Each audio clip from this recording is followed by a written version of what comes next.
Okay, thank you Annie, for the introduction. Bismillahirrahmanirrahim. Assalamualaikum and good morning to our esteemed judges and fellow participants from our universities. My name is Muhammad Zaimino. You can call me Zaimino. I am the project leader from IM Gombak, and today I will be presenting a proposal under the environmental protection named IIM Therapy Garden and Come Food Forest. The project will be conducted at the Kuliah of Informational Communication and Technology IIUM, where Gombak for the time being, we have acquired 2 plots of land to work on the project. The project also will be held in July until November this year. Apart from that, the project is organized under the Good Society and we have group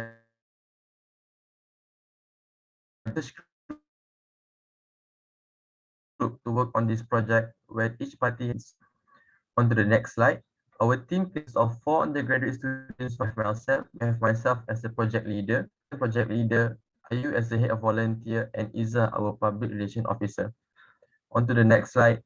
Here is the big why of the project. Basically, the issues that we have come up that we believe that through the implementation of food forest and therapy garden, it can be able to solve the factors or issues that we have come up. So the main issue is actually on the increase of stress level and mental health issues among students, where recently there are many cases of anxiety, depression, and other factors, among other factors that contributed to this, plus having the campus under lockdown. For the time being, IM Gombak consists of 4,000 on-campus students. Next, heavy academic workloads and online learning contributed to the high stress level, as it is known that for most students, especially on campus, we will be just only in our own rooms for classes, assignments, and exams. And having this, we are not able to move around and has really affected our mental health. Lastly, limited social interactions, mainly due to the high number of cases and local outbreaks on campus, too, that makes it so difficult to meet up and interact with one another. Not forget to mention that we also have restrictions as to conducting physical program indoors and on a mass scale due to the pandemic and other safety and health concerns.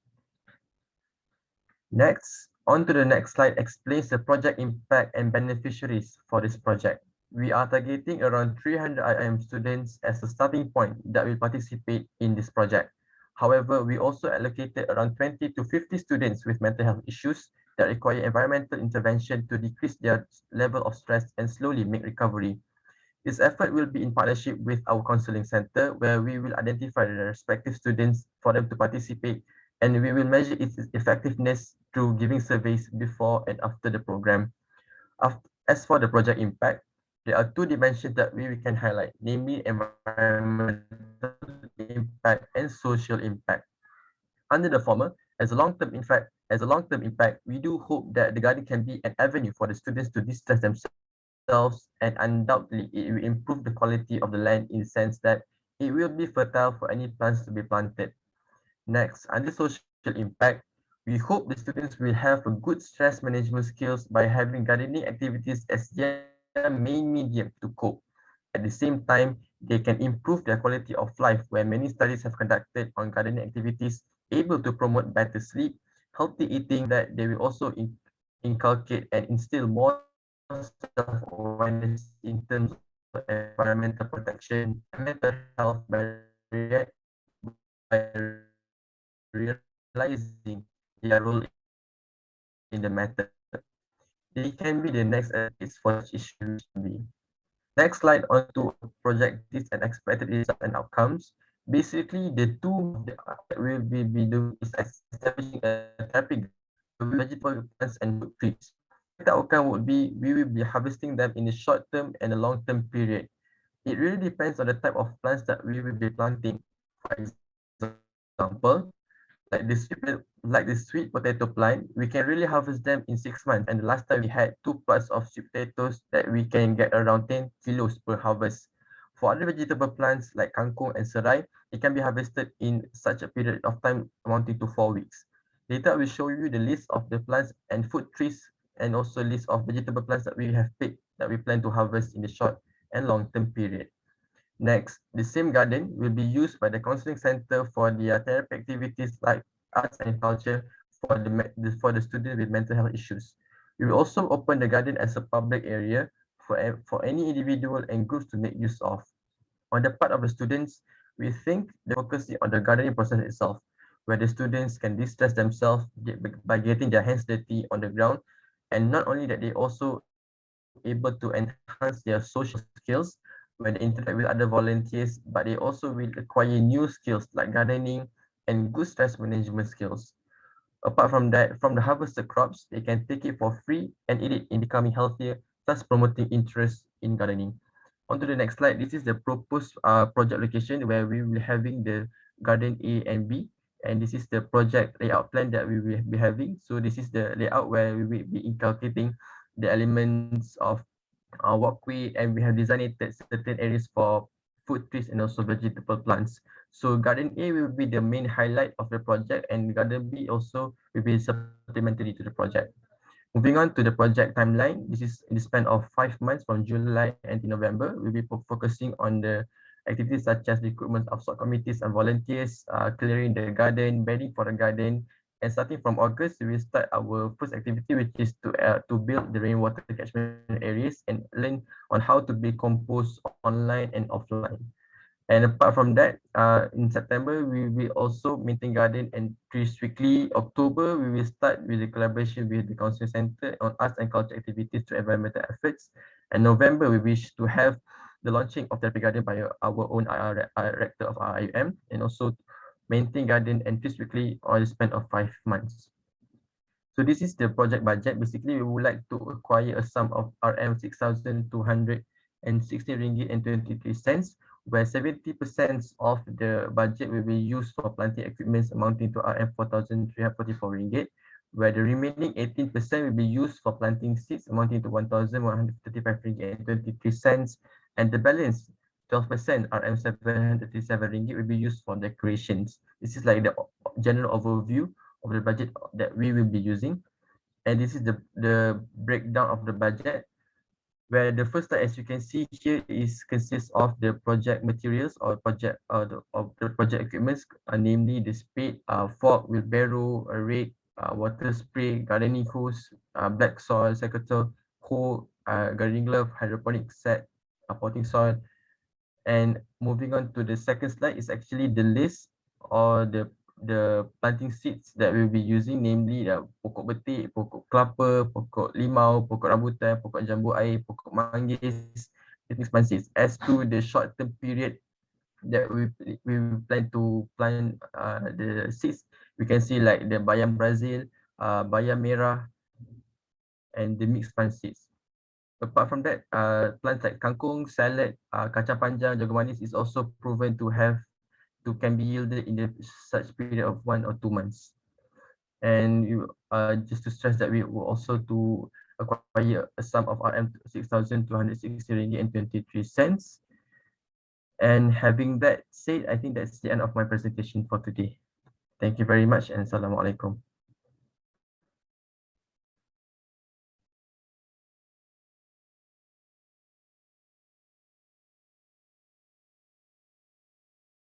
Thank you, Zaim. Now let's us pass the mic to the judges for Q&A session.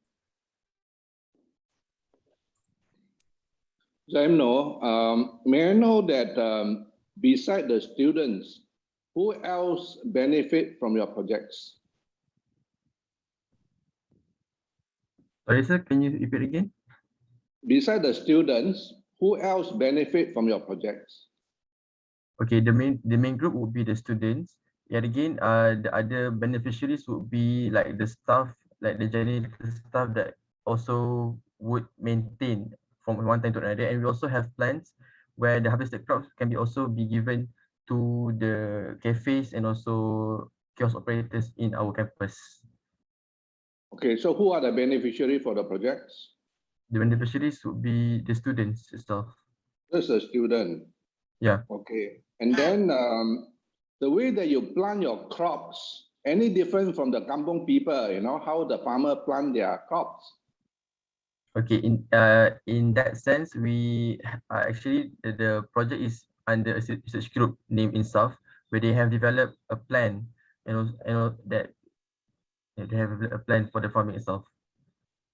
As of now, we will be using a hybrid method, namely the traditional way of planting. That's the first thing. Second, we also include the elements of hydroponic, second thing, and the third part would be the plannings from the research group itself. Mm. Okay, I have no more question. Other judges? Thank you, sir. Zain. So, Oh, sorry. Yes. go ahead, Prof. Oh, thank you. You should the organic fertilizer. What kind of organic fertilizer that you'll be using? Because it will cost you only 12 ringgit. The type of organic fertilizer you mean? Yes.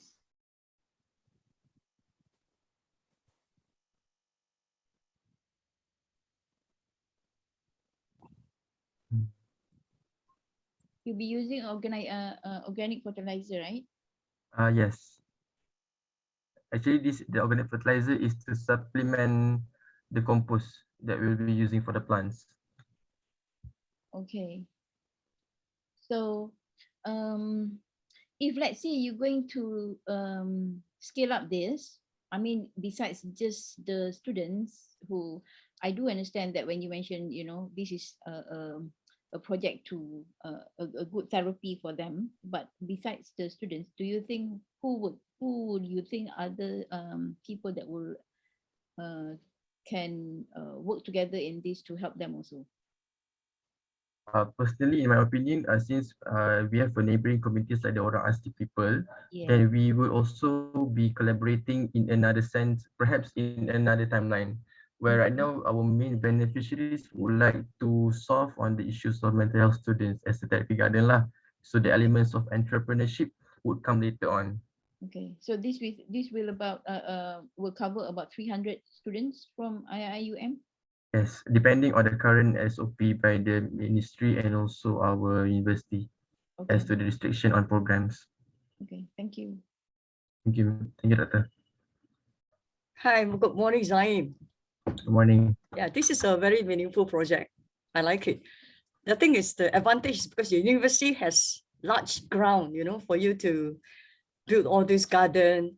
My only suggestion is that to think of the community, like you said, the Orang Asli or the neighboring communities, include them to be part of the whole project, whether you are planting, harvesting, whether they are benefiting. The whole idea of Project for Happiness is for uni students to create something meaningful for the community as well. You are doing it for your own students, the stuff which is very good. How about extending it even further and maybe draw up a better plan on how it can include the community in? Don't you think you'll be very good? They may even drive by and come by and be accessible to the public and just pluck or harvest on their own, like your rambutan tree or anything like that. That's really a good idea, Dr. Sia, and we will surely be including that suggestion in our proposal. Thank you Yes. very much. In fact, most of the proposal, we always advise students, think of the outcome from the community outcome focus. Yes, you have covered the students and stuff, but yeah, look at the community, okay? Okay, thank you very much. If I may, Zaim, I would like to know, how do you identify the 300 students that you mentioned just now, and how are you going to engage those 300 students? And the second question will be, since this is part of so-called the gardening within the university, why doesn't the fund come from the university? Why don't you apply through the university? See. Okay, thank you very much, sir, for the question. So in terms of the participation and also engagement of the students, for the time being, we are currently collaborating with the college institution in our mahala or Nusantara College residences, where we will planning to get at least a number of 20 students per college. So right now in our college, we have around 10 colleges consisting of brothers and also sisters. And from that collaboration, we can ensure that their own participation. That's the first thing. That's the 300 IM student. That's the first thing lah. The second thing, focusing on the mental health issues. That will be our own initiative where we'll be releasing surveys and collaborating with the counseling center in order to identify the troubled students. That's the second thing. And as for the engagement, currently I'm a part of the IM Student Union, where it is like the Student Representative Council for our university, where we will be utilizing our social media and also our online and offline engagements to spread the news on this program. That's the first question. Second question, as to the grant and funding, I think it is known that for the time being, it is not a priority for the university to focus on the matters on environmental protection, especially in giving money to conduct programs. However, on another side, we still, as a student perspective, we think that the management is getting on a bigger issue that they like policy wise, and student they need to help the students also. So from that perspective, we need to make funds of such fund on our own part. And for your information, we're not only searching fund from the Heinz Starfish Foundation itself, but also have collaboration with other NGOs in the long run to ensure sustainability of the program.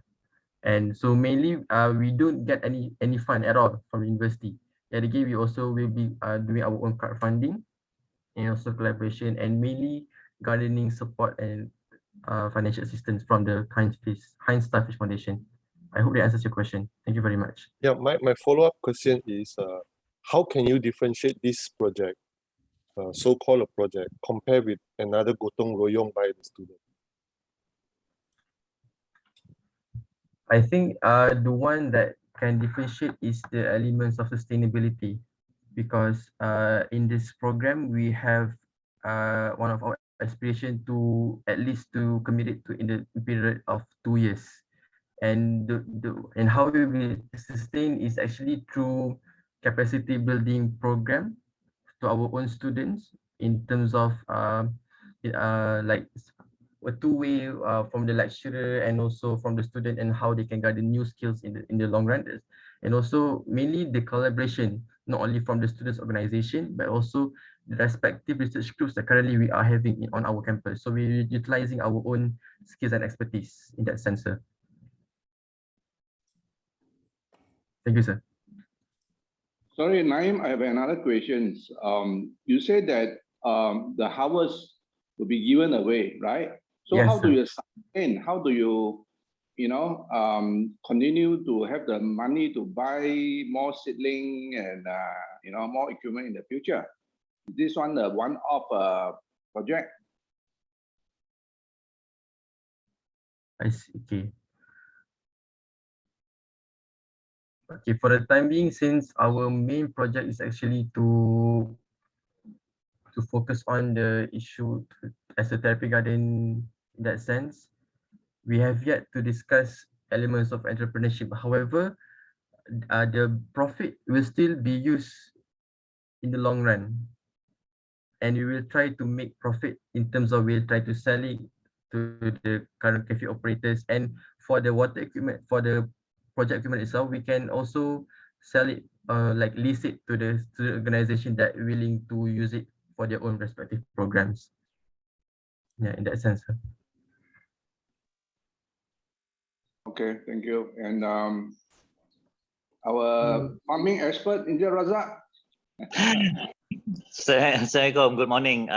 Thank you for inviting me. I was hoping just to watch, but this is an interesting one. Thank you, PK. A good job, Naim, on such a presentation. Couple of things. One is pertaining to Kalkin's question, the second question just now. I think it's important and imperative that such a project garners the interest of the decision makers of any universities, for the matter.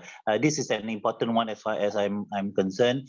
Anything to do with mental health care and food, natural food is important. So I think one of the things I would encourage is you enroll your professors and your senior management of the university to see the other side of it. It is very important. That's one. Two is relating to your other comment about ways and means of doing it and your second stage of doing, I think that there are a couple of community self-driven projects, especially like kebun bangsa that has a beautiful business model that you want to replicate. So get involved with them, find out how they do it. 3 years, they only get one funding and that's it. They continue until today. They give about 100 kilos a week to communities that is in need. So they grow for other people rather than they grow for themselves. So that's a different model. Last but not least is a question, a direct question to you and anyone thinking about farming, gardening. Who are the key people that will do it until it's done? Yeah, because farming is something which is literally hard labor. It's something that you cannot start and just leave it alone. So you need real people who are on the ground to do it. So you need to identify your key people. Typically, you need about 4 or 5 per project. So that has to be in first. You don't have to answer me now for that question, but you need to ask you that question. Yeah, thanks. Thank you, Encik Razak. Okay, I think we have. If you can. I think it is a good project because I heard you say that you want to get student hand dirty and get the probably neutralized from the ground. But one thing to mention, I like the things to be neutralized from ground. So I think from the student from university, you want them to really get into this farming is stuff. So the other angles that you need to think is rather than include, probably you try to influence your projects to others people. Like eventually you make this a project is a place that they can come and take photo. So they start to realize the impact of this project. Although it's only take photo, but at least they start to understand. So there's another angles out from the normal farming. So probably you can make this happen and it become a signature project among the universities. So when they become word of mouth among the students, then probably people will also replicate your project also. Yeah. Thank you. Okay. Thank you. Naim, you give us a few minutes. We'll come back to you. Yeah, the judges will need to discuss. Okay, let's go to the breakout room. Thank you. Thank you, sir.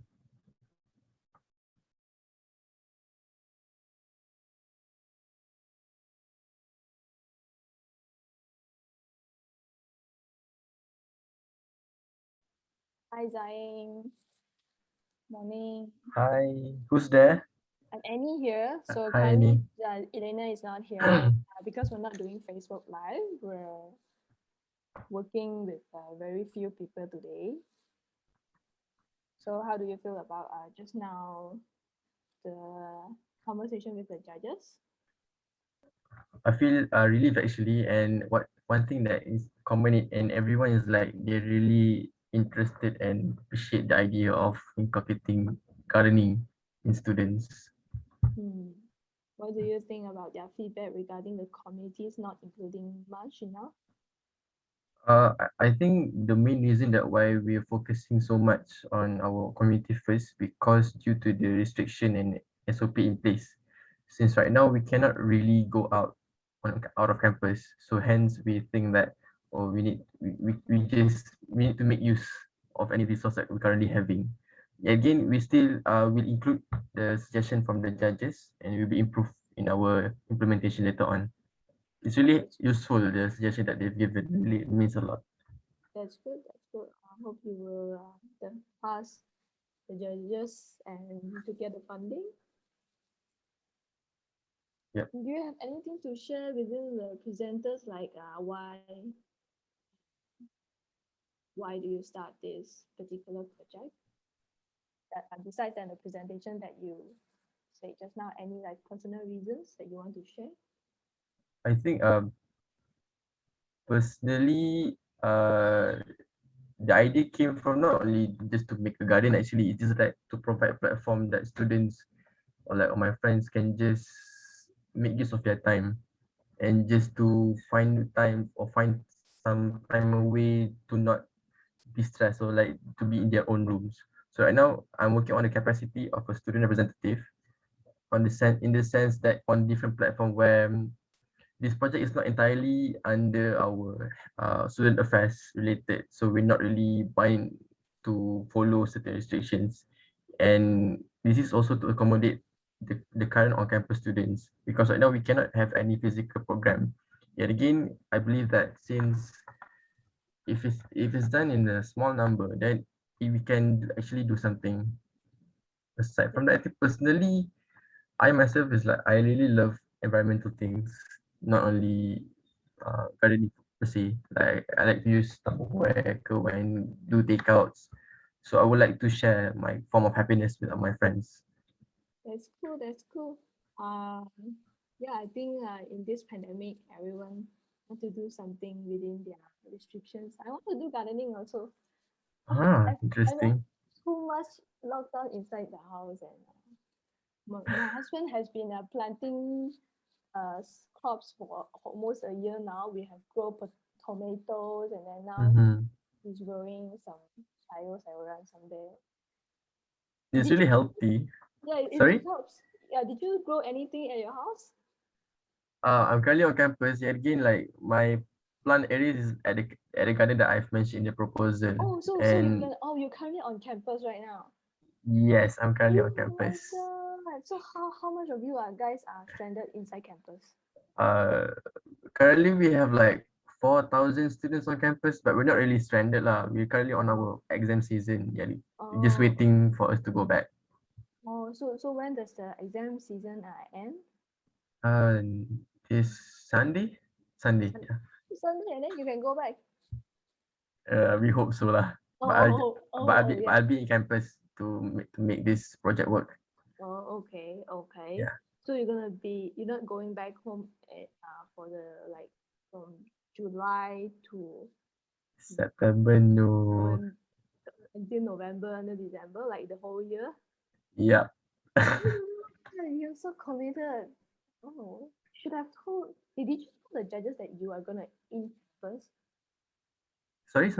Did you tell the judges that you are going to be like in the campus yourself? No, I don't think I mentioned that. Oh, you should have mentioned that. It's very Ah, important detail. It means that you're committed. I'm committed. I'm here. I'm here. it's a team effort. It's a team effort. Yeah. We're still waiting for the judges to come back. Yeah. They're not here yet. I hope everyone's presentation is good today. Yeah, let's pray for a stable internet line. Yeah, sure. Oh, can you like elaborate more regarding the community part? I mean, because like based on your proposal, your Mm-hmm. beneficiary is mostly students. They are not actually community. Yeah, true. So do you have any explanation regarding that? Uh, like coming back to my reason why we're focusing on the students, because due to the restriction, like, and we would like to make use with the current community that we have on campus. Yet again, we do believe that IUM is like the leading in terms of effort for the orang asli, since they live really near to us.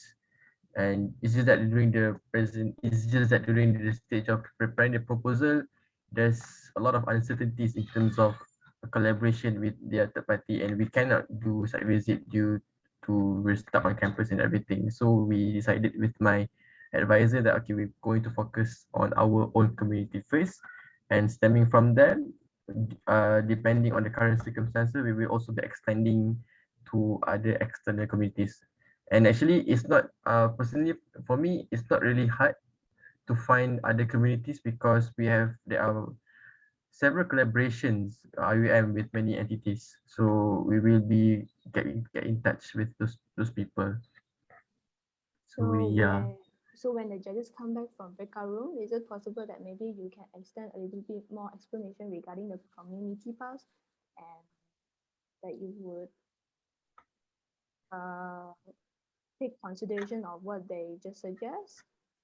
Okay. All right, Yeah, sure. elaborate when they come up from breakout room. Hmm. Find time to like spit it out. Okay. Like Thank maybe you. ask them for permission to like explain more regarding their the community fund out there. And the judges is back. So let us pass the mic for the judges to announce the result. Okay, Naim, no. All the judges agree that this is a good initiative, okay, for you all to make a difference, in the life of the students, okay. However, we think that your plan is not comprehensive enough, in the sense that, you see, Project for Happiness is a project that we want the student go out of your ivory tower. It means you go to the community and support the community rather than, do something for the student only. Okay, it's important that you involve the community. Yeah, so we want you to play a bigger game. Okay, rather than just among the students. That's number one. Okay, and number two, when we look at the budget, I think you are too loose in the budget in the sense that 6,000 over ringgit is a lot of money. Okay, you have to see that how can I do it with much less budget, and in the same time I can produce more. With the harvest that I get, I can continue to invest into this project rather than when you finish your budget, when you give out all your harvest, then you have no more fund. Then you have to look for more donation. It's not sustainable, right? And one more thing is, don't assume that the university will not support. Okay, you all should also try to see how can you, get the support from the authority, from a university, and see how much can they support. Yeah. So what we want you, instead of rejecting your application, we give you another chance. We want you to resubmit your application. Okay. Tell us how can you play a bigger game? How can you support or benefit more outsider rather than just the student themselves? And how can you ensure that this project can be sustained? Yeah, and so, better still if you can reduce the budget. Some of the tools and equipment, can be reduced. 6,000 ringgit is a lot of money, So how much? See, the money that you put in, can you make back this money? Can you pay back? That's important. Don't assume that it's a free money. I just use it, without considering the payback. We want this money, once invested, can continue to bring in benefit for the future student, for the future community. Okay, so you resubmit your plan. Yeah. Okay. All right. Thank you, sir. Thank you, judges, and thank you, Zain. Now let us proceed to the next group. Rehabilitation of IIUM Uthman Alik from University Islam Antara Bangsa Malaysia, Saidatun Nisa binti Syaiful Azmi. Okay, thank you so much. Good morning to all honorable panel judges and all the other presenters. So my name is Saidatun Nisa, and I will be I'm the representative for the Uthman Alik rehabilitation. So before I start with my slide presentation, I would like to share a video for the introduction. So I will share it now.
Okay, so that's all for introduction video. So I will continue with my slide presentation. Wait a minute. Okay. So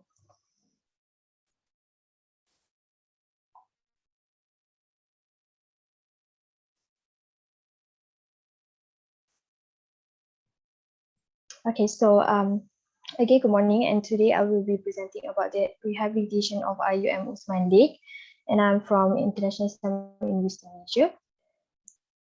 And so before that, I would like to introduce the team member for this project. We have project manager, site expeditor, creative coordinator, and public relation. So the advisors for this project will be Dr. Zainuraini, and also the co-advisors will be Dr. Firdaus and Dr. Munira. We are all the students and lecturers from Faculty of Engineering, Department of Biochemical Biotechnology. Okay, so Usman Lake is the subject of interest in this project. So why this project are chosen for by us is because, so firstly, this is the location of the lake where we can see that the lake is located around the residential area, students' residential area. Okay, so the significance of this lake is that it is the second biggest lake in IUM, which located in Mahala Usman. Mahala means college, and it is the second biggest lake in IUM, and it will be a waste to not utilize it. So the potential, this lake could be a potential recreational place where Mahala Usman's cafeteria serve many best food in IUM, and with the new face of this lake, it hoped to be a place of attraction. So the objective of this project is mainly as a biodiversity enrichment, and then to decrease in dengue risk and also beautify the landscape. So rehabilitation of Usman Lake, what are we going to do is that the first one is to remove the sedimentation. So this lake is getting shallow due to the sand sedimentation, due to the quarry activities around Gombak that has been building up sedimentation. So over time, the lake has become deposit. The lake has deposited the sand that suspended into the lake. And then we also plan on building a platform, a floating platform to be built using bamboo trees, and planting greeneries to improve the green sceneries, and few types of trees will be planted. So so removing sedimentation. So since the sedimentation was caused by sand and dead flora, so we use the method that we use is we just simply remove the sand using manually using shovels, and we are in need of around 10 people to do this labor work. Okay, so this is the sketch for our the sketch of sedimentation, where the sands are deposited into the lake. Okay, so building the platform. The usage of the platform is that it will serve as a walking trail for the people to walk around the lake, and the material used are bamboos that are used together with the rope tied together. So why we choose bamboos are actually because there are an overgrown bamboo trees around that lake that we thought of actually cut down some of them, because some of the overgrown bamboo trees are actually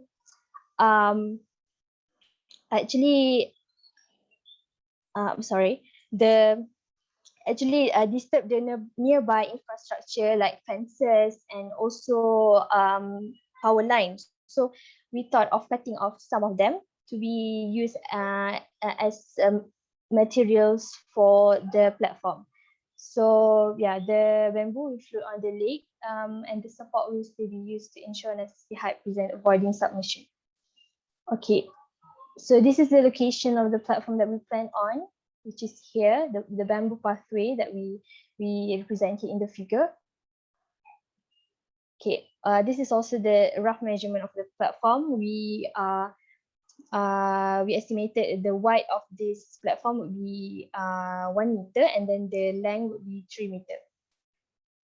So planting greeneries. So we plan on planting suitable plants like hibiscus, ixora, sealing wax palm, and bougainvillea around the lake.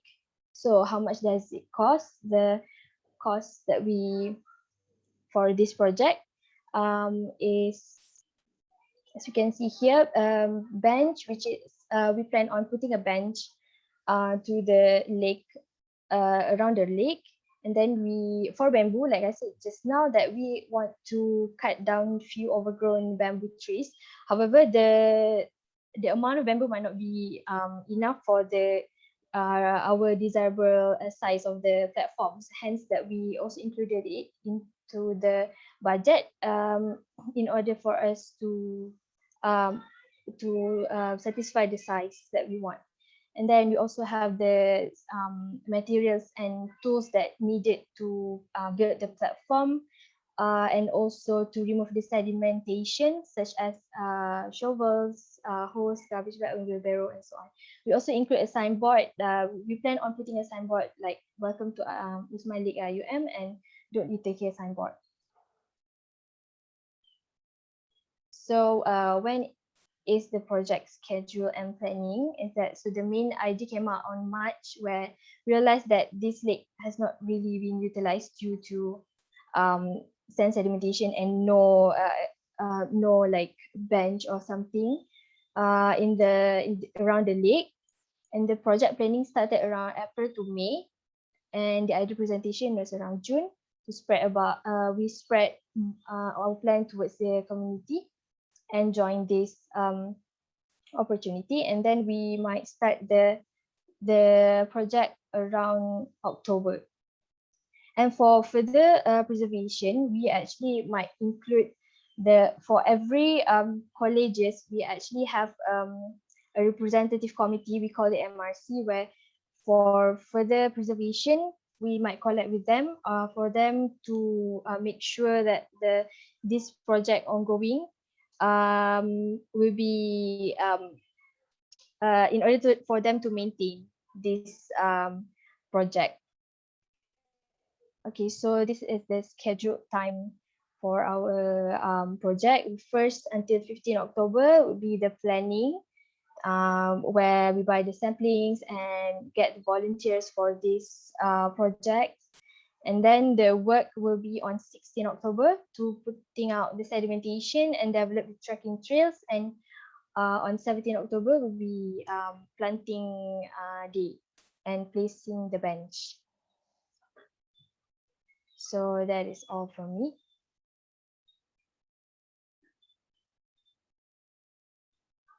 Sorry, I didn't get your name. Nisa, you can call me Nisa. Okay, Yeah. Nisa. Well, I think it's good that the students care so much for your university. I think that is a good attitude to have. And so I want to understand, how does this project benefit community outside of the university? Okay, for outside community, I think since that if we're not on MCO, many outsiders actually love to come to IUM. Firstly because of the food, and that, so like since this area was around the nearby the cafe and nearby the colleges, so I think this might be the attraction where people will come and maybe sit there while eating or something. And also the main, yeah, that was on the community, besides the community in IUM. And then I think also because before this lake was very abandoned.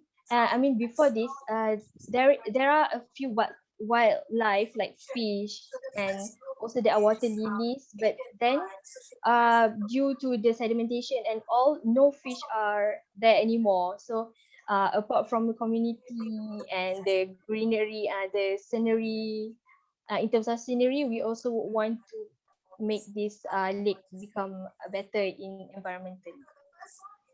Okay, thank you. I have two questions. Yeah. What have the management done, the university management done, in terms of this lake? Where is the Uh, okay? That's the first question. okay. Secondly, this is a lake within the university. If the university don't manage it well, how can the university encourage more people to come and visit the university and make it the university to become a community university? Okay. So actually, for this lake, since this is the second big largest lake in UM, university so far did not really focus on this lake. They more focus on the Tasik Mariam Lake, which is the biggest one in the UM. So I think in terms of university, there are also, like I mentioned, there are a representative committee for each college, which is for example MRC Usman. They also do like a gotong royong to make sure maybe every sem or every year they do a gotong royong. But for such big plan on this league was not really planned yet so far. So I think our like not main point, I mean like our goal is that we want to be the starting point for this lake to become to have this lake as a starting point, and then we will make sure that the MRC will take over this in order to make this lake preserved. And like for our project, we only plan on removing the sedimentation, but I think we will suggest to the MRC to make a filter, or maybe put on a net trap on the drains to make sure that there are no more sand will be deposited into the lake. So that's so far our plan.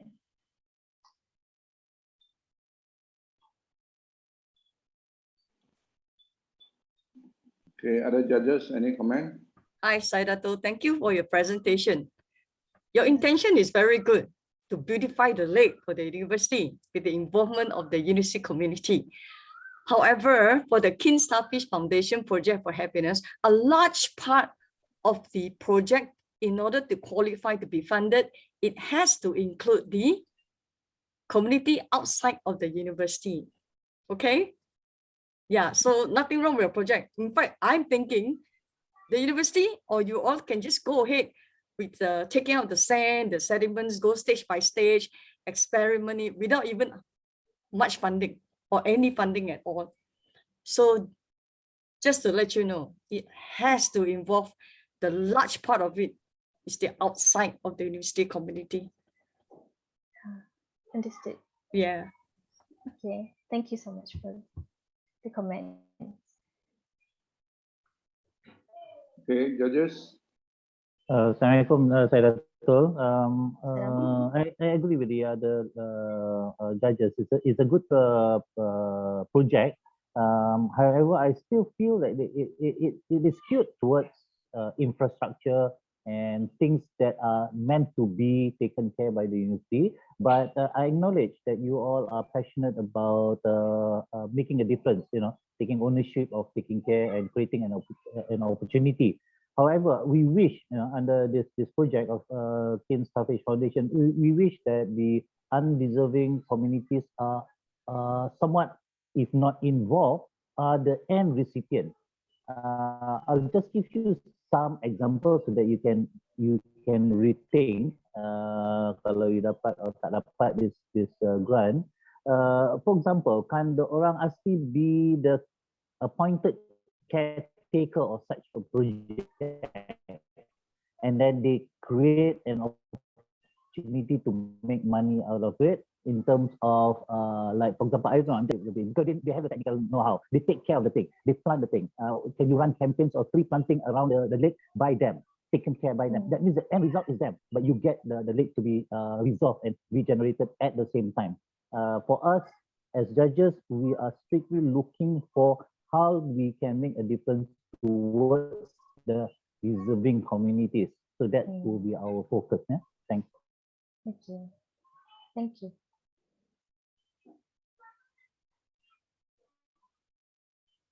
Okay, well, I think if there's no more comment, let's go to a breakout room.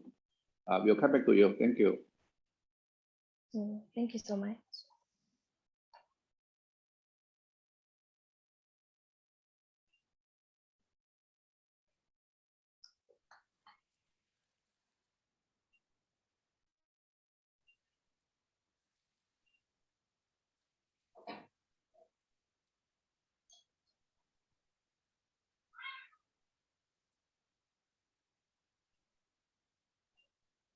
Dr. Wan, you are not inside breakout room? Sorry. No, I mean, there's another judges left out. Yeah. Yeah. I'm not yet in the breakout room. Oh, yeah. I'm gonna inform Zoe.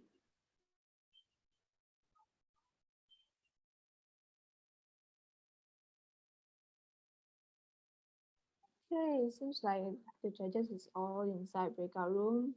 Hi, Jonathan, how do you feel? Are you nervous?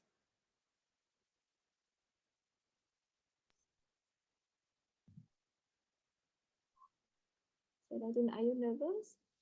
Yeah, of course. Yeah, I'm a bit nervous. Yeah, seems like the comment is just like our previous group. Judges have comment regarding the community part as well. What do you Yeah. think of that? I think that was right actually, because our project don't our initial for now our plan was not really involving outside community. So I think yeah, we need to think of how to make outside community besides the IUM community to involve in this project.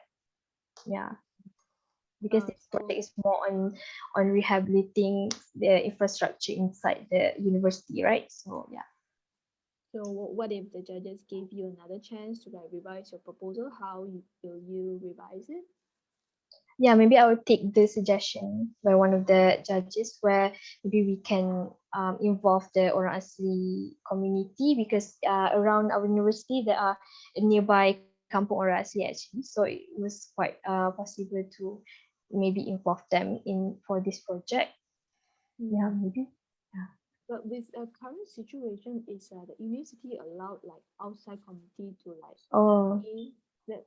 I think that probably will be a Yeah, actually for now there are restrictions on that. The outsiders can't really come outside the university, and even the students ourselves we cannot go in and out uh normally. We only yeah, the students are actually kind of need to be inside the university, so it's quite for the time being it's quite difficult to do that. Okay, looks like the judges is back. Let us pass back the mic for the judges to announce the result. Okay. Yes. Thank you, Senator. Yes. Okay, the judges have actually discussed this, and we think that at this moment we will not be able to support your project. One of the main reason is because I think the project for happiness, the main objective of project for happiness is to actually share the our that can benefit the community. And now you have chosen or you have selected the community is actually in the universities, and by beautifying or helping to improve the lake in the universities. So I think the target community is not met.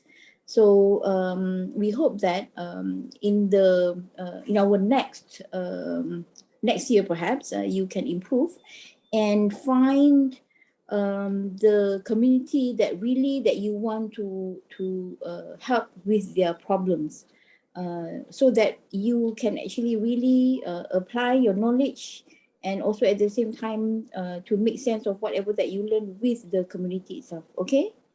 Yeah. Okay. All the Sure. best. Thank you so much. Thank Okay. you for applying. Thank you. Okay. Thank you so much for the opportunity. Yeah, but I think you might want to consider talk to university, and also or maybe raise fund among the student. Do a gotong royong. With whatever budget you have. I think it's still a good project. Yeah. Okay. Yeah. Thank Or you. if I may add, you can also send this proposal to environmental ministry. Datuk Zainul Jang, he's passionate about cleaning rivers and whatnot. They have certain budget. It's a good idea, but wrong. I guess funder lah. Okay. Okay. Thank you. And so one much. more thing, one more Yes. thing. I think in the future, or in whatever that you do, please do a lot of research or homework or analysis based on the current publication. Do more literature review on that. Okay. Okay. Thank Sure. you. Thank you so much. Thank you, Saidatun and panel of judges. Let us proceed to the next group, appreciation of Rukun Negara among Malaysian children by University Malaysia, that will be presented by Nur Akila binti Jalani.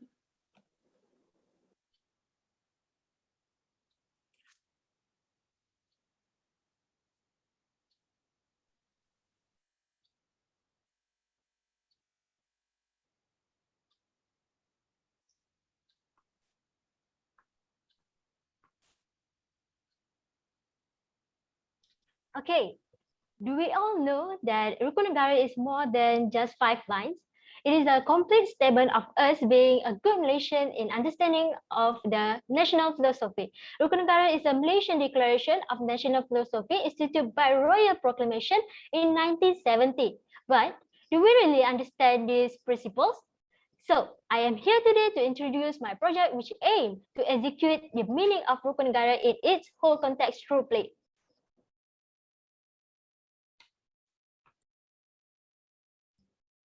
Assalamualaikum and very good morning to all judges and presenter. I am Nur Akila Jalani from University of Malaya. I am here as a representative to present on the project entitled Appreciation of Rukun Negara among Malaysian Children.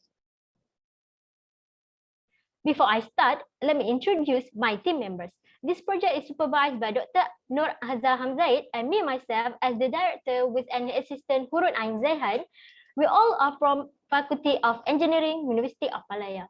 Our key partners are both from UM Association, which are UM STEM Cares and UM Cares. Both key partners involved in the preparation, production, and distribution of module and the activity kits. To begin, this is our project details. This project is planned to be implemented starting from 1st July until the end of the October. Our target is on kindergarten and primary school students from KL, Selangor, Kedah, and Johor. We estimate to engage with a number of 200 students from 8 schools, and our module is based on STEM-based learning activity. The schools involved are 8 schools, which 3 of them are from Selangor, Johor, and Kedah, while the other 5 are in Kuala Lumpur.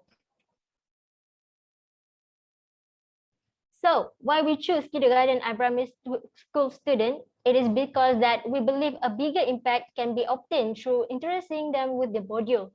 At such young age, they should be practiced with the good principles and morals so that when they grow up, they will be good citizens of Malaysia.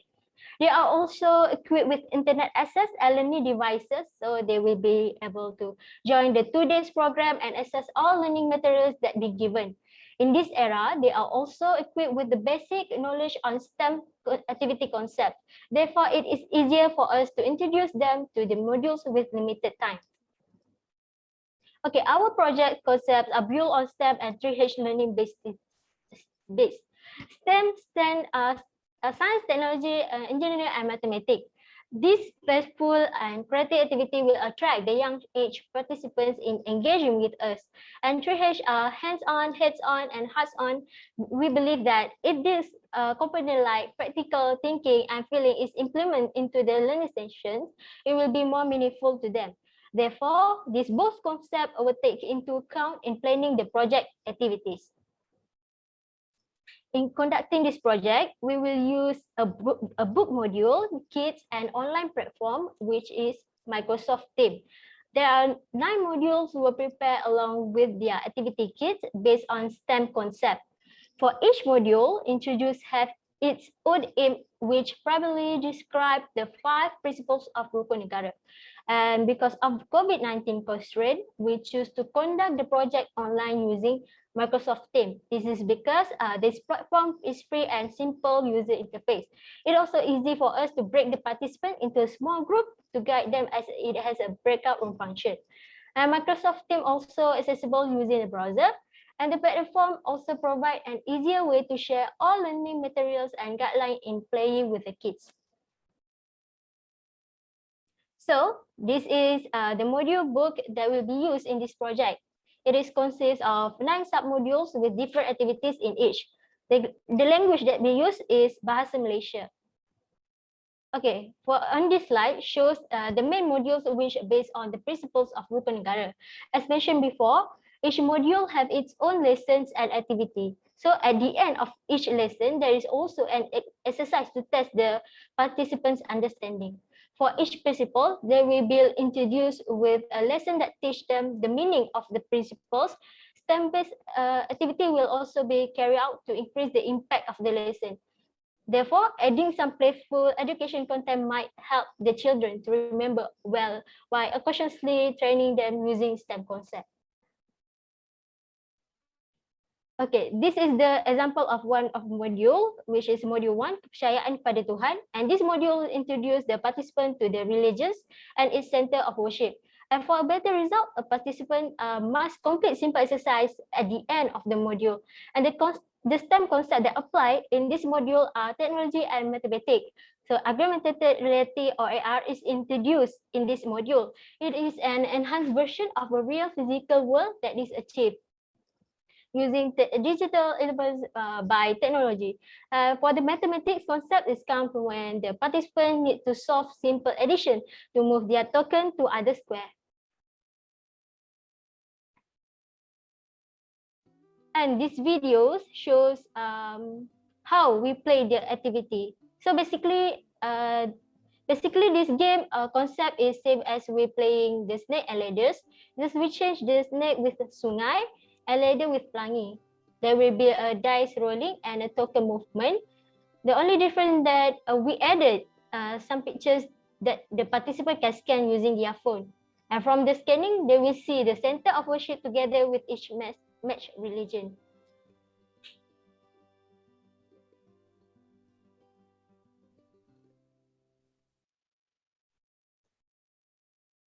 On top of that, another 4 modules are also includes which explain on the concept of kenegaraan, perpaduan, mata wang, and science and technology.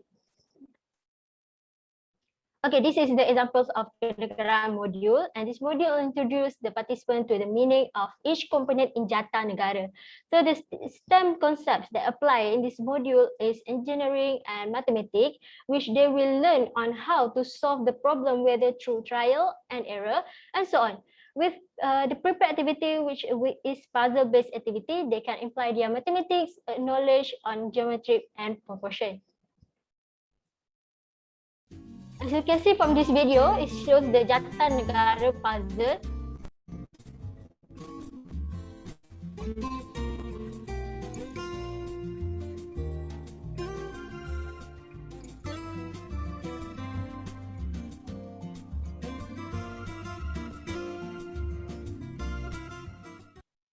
Okay, this is our project time frame. This project is expected to be run starting 1st July until the end of October. On the month of July, it will only involve in preparation and distribution of the kits to the school. We will post the participant kits to their schools. And starting from 4 August to the end of the September, this project will be conducted with 8 schools. We will cater 1 school for each week. Lastly, for the post-mortem process, we will start on 1st October. As stated before, we will start doing our 2 days program on each school from the month of August. We believe that this selection of time will give a good impact to the participant since it is in the National Day. Basically, on day 1 of the program, we will carry out modules based on Rukun Negara's principles, and on day 2 is the other four modules. This is for the budget of our project. It is spent on all things that we need to build the kits for every module. As you can see, there's no budget allocation for module 4 and module 5. This is because the activity in these modules use the template in the book itself, so it does not need to be printed or be prepared. And as stated, the total budget is quite high, is due to the number of targeted students for this project. However, to calculate from the total of 10,000, if we divide it by 200 participants, actually we only allocated 50 ringgit for each child and their family. The relevance in conducting this project is mainly to produce patriotism spirit among Malaysian children, and it is important to develop this spirit from the young age. Then, from this project, the participants' STEM skill can be polished as we introduce STEM-based learning method. We also believe that the participant will be good citizen by implementing the deep understanding of Rukun Negara principles. So I want to end this presentation with a quote from our first Prime Minister, Tunku Abdul Rahman Putra Al-Haj. He once said that our future depends on how well different kinds of people can live and work together. And in order to achieve this, it is important to understand and appreciate our Rukun Negara. That's all from me, and thank you.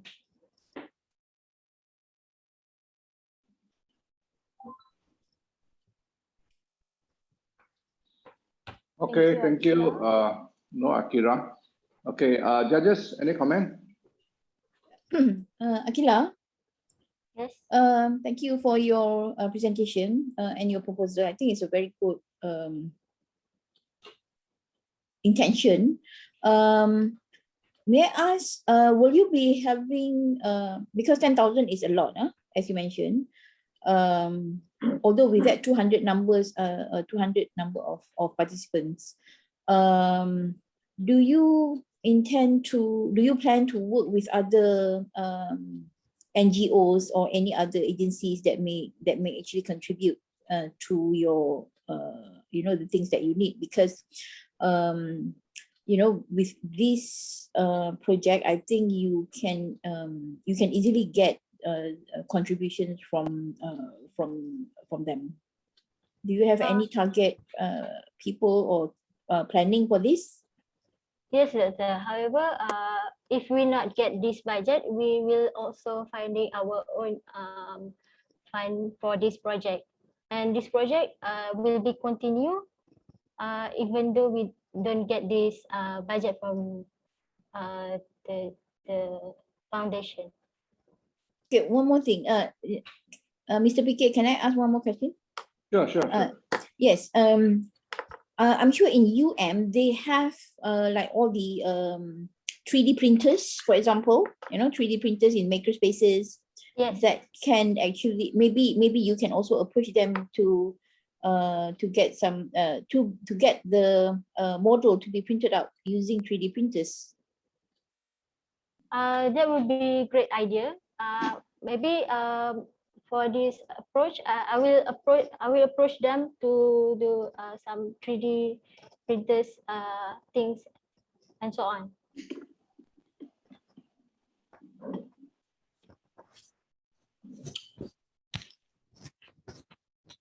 Hi, Noor. Thank you for your presentation. It's a remarkable concept, combining teaching of Rukun Negara as well as using the STEM methods. I believe the school's children will benefit a lot from it. My question will be, you have 4 of you in the committee, right? The think tank in to run this project, right? Yes. What is your plan in engaging more volunteers in your university for this project from other races as well? I'm sorry, do you mean that the plan of apa? Your volunteers, right? Your students who are helping you. I don't think it's only 4 of you, right? Yes. Yeah, we also like to see like your think tank, the 4 of them. But it'd be good to involve, since this is a very good multicultural, multiracial project as well. And actually, you're going to we do have a team from a lot of races and association. Since our key partners is from STEM Center and Cares, they both also provide us the team that have multiracials and in to success this project. Good, very good. Morning, Kira. I would like to ask a very personal question. What is your mission in life? Your personal. My mission in life is to be a successful person and to be the one that can be useful and benefit to others. That's it. Because if we have all this teachers in our future schools are all like you, can use what you have learned and going into all schools. I think the model that you have presented is pretty much more like this is how our teachers should be approaching the children. Yes. But you guys, as a university student, you have demonstrated that this is a very good effort. But like what Dr. Wan have said, how can we engage 20,000 children? How do you engage 100 NGOs to come and support you? Each NGO come and help you to raise 10,000. I mean, if you can think one step further or two steps further, then this can be something that can be shared with more and more people out there. It's a great, you have done the first part of your project. Now is how do you amplify it and make more people to come and engage. Like what Dr. Sia just now was saying, if you have 100 students, everyone go out there and each one of them get 10 people to sponsor 50 ringgit, then you can get a lot more people to come and sponsor your project. So do not stop it there. You get what I mean? Yes. Yeah. Thank you.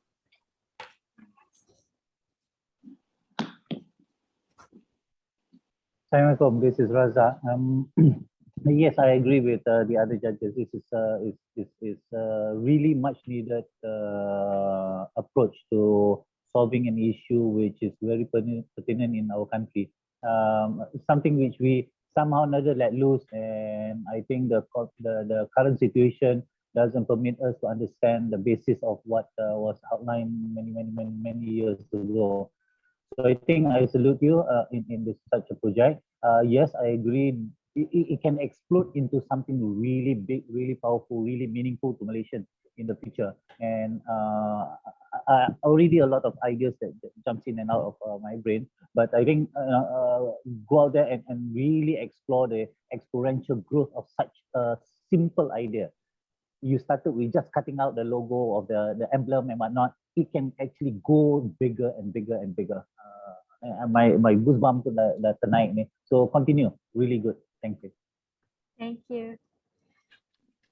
No, Akira.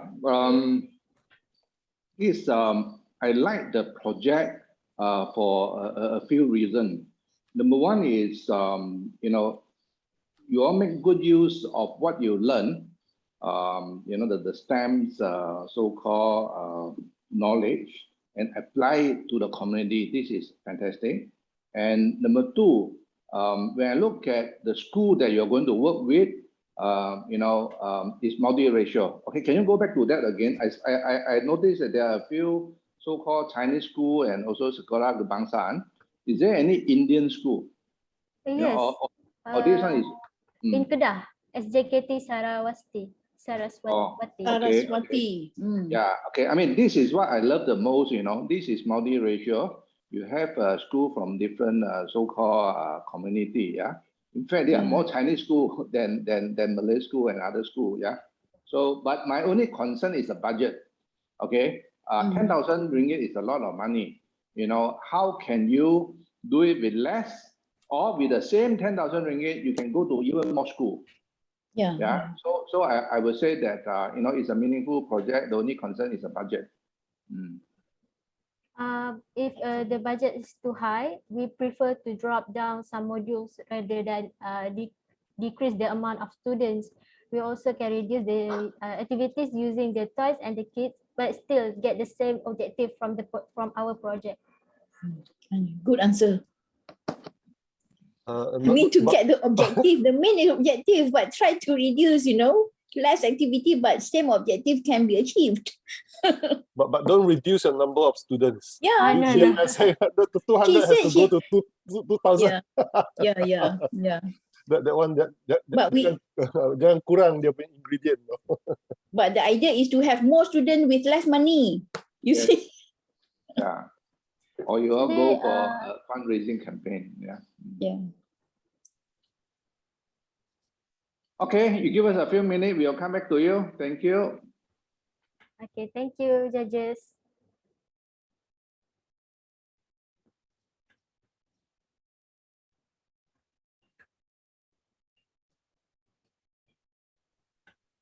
Hi, Akila. Hi, so nervous just You're now. so nervous, is it? Yes. How do you feel of what their comment on your project? Uh, Again, any I what mean, is it? how do you feel regarding their comment of less budget but more students? I Is mean that that very hard?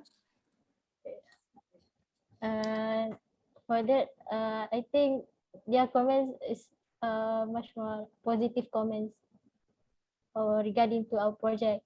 And for the budget, yeah, it's quite high. So we prepare this question actually. Yeah, it's really high. 10,000 ringgit is it's a lot. What we gave out last year is with 10,000 ringgit, they built the public library. So I mean, in a judge's mindset, 10,000 ringgit can do a lot of stuff. That's Because what the modules is also quite high. There is 9 modules. yeah, it's a lot. It's a lot actually. Yeah, very a lot of work for you guys to do. Yeah. Ooh. So after without the funding from King Starfish Foundation, you guys gonna crowdfund for Yeah, sure. for the We're gonna project? crowdfund for this project. We're gonna continuing this project. Oh, how much are you guys looking for? Still 10, you guys gonna crowdfund like 10K for the project? You know, maybe we lower the budget. Like how or what you guys are you expecting for the budget? I mean, like to crowdfund yourself. Sorry, Annie? I mean, how much are you guys looking for to crowdfund yourself? Like what Maybe is your target? actually our target is about 5,000. Oh, that's a lot also actually. There's a lot. For But 200 we will still students? try to raise our fund. Yeah, 5,000 ringgit, but same student, 200 students. Yes, 200 students. But will you like cut down your module? Yeah. You will cut We down your will module. cut down the modules. To how many modules you want to cut down? With 5,000 ringgit? 4 modules will be cut down. Yeah. How much are you like planning to cut down with 5,000 ringgit? The 4 modules that shows in the budget, maybe 4 of them we will be cut down. We will not include in the kits. You mean less students? No less students. But less module. Yes, less module. It's cool. You're nervous? Yeah. Still nervous. Have you had your breakfast? Not yet. Oh, me too.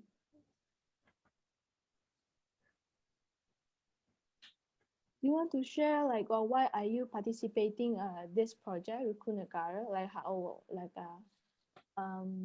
what is the reason you joined?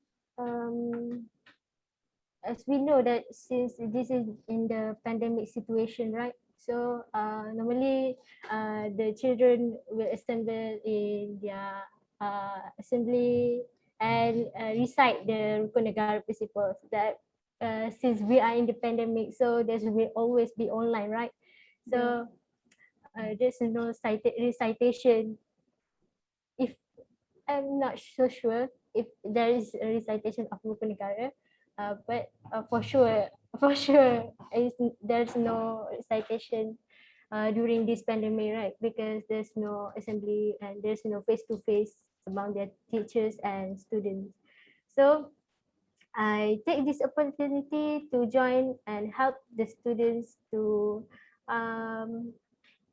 help them learn the basic principles, the principles of Rukun Negara in order in a fun way learning. Looks like the judges is back. I will pass the mic back to the judges to announce the result. Hi, Noakira. Congratulations. Unanimously, the judges are strongly agreeable strongly support your project. We think that is so impressive. You have combined both the Rukun Negara and the STEM, and the method really reach out to the students, the way they're going to learn from all of you. And we are also impressed with the list of schools. You can even extend it further more years to come and continue to be sustainable. We do agree that the budget, we are not going to sponsoring 10,000. We are going to sponsor 7,000. I think, am I right, PK? Yeah, 7,000. I need to find the rest of 3,000. We believe you are going to manage your budget by enlisting the help of other NGOs. Like Incha Raza, he actually has a very good suggestion.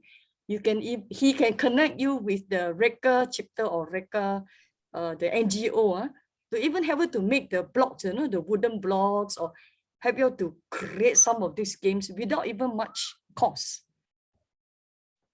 Okay. Okay. Actually, that's quite it's quite high to us, and thank you for all judges. Thank you so much. Yes, very good, very Kira, good. Kira, Congratulations. just want to add one point. Don't stop it at 10,000. You have to dream big. With the 10,000 with your first Yeah. project, how can you go on to 50,000, 100,000, and you can help more children? Yeah, And get all the resources in, get people like Cik Raza or Dr. Wan and all this. If you need any commercializing this kind of idea, get the commerce men to come in and all that. Yeah, this can be the Malaysian dream. This can be the real Malaysian dream. Yes. Yeah. Maybe one day you can even see the game jigsaw puzzle or your snake and ladder, which you call it the rainbow and the river, right? Yes, yes. Wow, one day if it becomes so huge, then maybe every school want to use it for their kids. Think about that. Yeah. Yeah. And also maybe if I may add, from after you have actually done the logo for the puzzle, and then you create a augmented reality on the puzzle, where when the student actually scan on it, you will have the videos of people talking about the Rukun Negara, or Tunku Abdul Rahman is talking about the Rukun Negara and all. So I think that will give, because now because you are addressing the Gen Alpha, not even Gen Gen Z, is Gen Alpha already. So these people, they are more, they need to have to be connected with technology. So think about it, okay? Okay. Thank you to all judges for the inspiring. Thank you, Akila, and all the judges. Congratulations, Akila, on getting 7,000 ringgit of funding. Now we're gonna go into a 10 minutes break.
Perfect, perfect.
And we are back.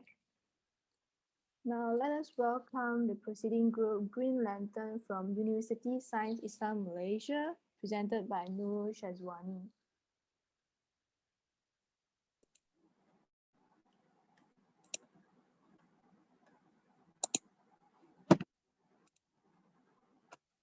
Okay, hello and good morning. First of all, I would like to thank the King Starfish Party for giving me this opportunity to present our batch proposal. To all of my dear friends, happy to meet you. And to all the judges, happy to meet you again. My name is Nur Shazwani binti Kizun, and I'm here today to talk to you about our batch project, which is Green Lantern Project. First, I want to introduce ourselves. We are the second year student of Industrial Chemical Technology from Islamic Science University of Malaysia. Basically, this is our organization chart, which is consists the supervisor, president, vice president, myself, secretary, treasurer, and for your information, we have 24 remains team members. So, what is our project about? Uh, as you know, as we know, cooking oil is widely used by many Malaysians, especially for restaurant operators, food manufacturers, and household. However, the used cooking oil unfortunately is being dumped into the drain, sewer, and creating the pollution. Even though there are organizations that collect the waste oil used cooking oil, most of the household did not treat the used cooking oil very well, and they also did not have knowledge that actually the used cooking oil can be recycled. Thus, instead of throwing it away, we change it into something valuable. We come with an idea to change it into the organic dish soap. As we are aware of it, nowadays, a lot of soap brands in the market use 100% chemical ingredients such as ammonia, sulfuric acid, sodium borate, and etc. And the price is quite expensive too. Therefore, in this project, by mixing the used waste cooking oil with some ingredients such as lemon water, coconut oil, alkali salt, we believe that we can preserve nature by creating the new product that is safe and affordable to everyone. So this is the basic statistic, the pollution research statistic in 2016, which is in the each household actually 2 kilogram per month. They use the average use of cooking oil, and actually unfortunately 45% is unused cooking oil has been thrown away. So what is our objective? So first, we want to spread the awareness among students about the environmental protection. Second, we want to share the knowledge about 3R and how to apply it at home and school. Third, we want to share the knowledge on how to make an eco-friendly dish soap from the waste cooking oil. And the last one, we want to give to the opportunity to the student for the student to gain the new experience by creating a new product from a waste material. So what is our project activities and outcome?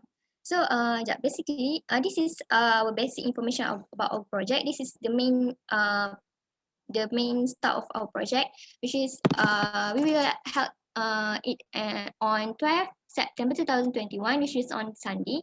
And community is secondary school students from around the Nilai. And actually, we have targeted 6 different schools, 6 different secondary school, and it involved 500 persons and we call it participants among the students. And the method of implementation, we will conduct it view online event via Google Meet. And why we choose student? Okay, because of this pandemic, we know that they cannot go out and maybe they bored and or waste their time. So instead of they wasting their time, we provide the program that will make they use their time well. So back to the project activities. This is basically our main activities, which is first environmental awareness and second eco-friendly dish soap. This is our project timelines, which is on July. We have the discussion with the supervisor. Trial soap making, we run a test of the soap in August, packaging with the soap kit, and conduct the awareness campaign content on September is the main program day. So, okay, for the environmental awareness, we want to educate the students about the 3R. Okay, in this activity, we'll show the tutorial on how to manage waste and many more as I present in the past presentation. Okay, applying the 3R concept and saving the earth in the school. Okay, for this activity, we're encouraging them to convert plastic bottles into pots for ornamental plants or reducing the uses of plastic by use the packaging the foods and drinks. So for zero waste, we will encourage them to use the glass bottle instead of plastic bottle. So, and actually we come up with a new idea, that is we want to provide them ebook on the 3R and zero waste, because as we know, not all of students or people have the creativity to convert or to create something new. So we provide the ebook to be the guideline for them. So this is basically the general thing about our program. So this is the eco-friendly dish soap making. Okay, basically, if you see at the material, we use water, alkali salt, use oil, and this is the past not updated poster. So we did not use the odor removal agent. Instead, we change it into the natural removal agent. Okay, I will explain it in the budget. So, and the last one, color pigment also we did not use because this is not updated poster. So basically, this is the basic step for the how to making the soap. And for the details, you can visit our Instagram to see the step. So this is basically the soap making kit that we will provide to the student.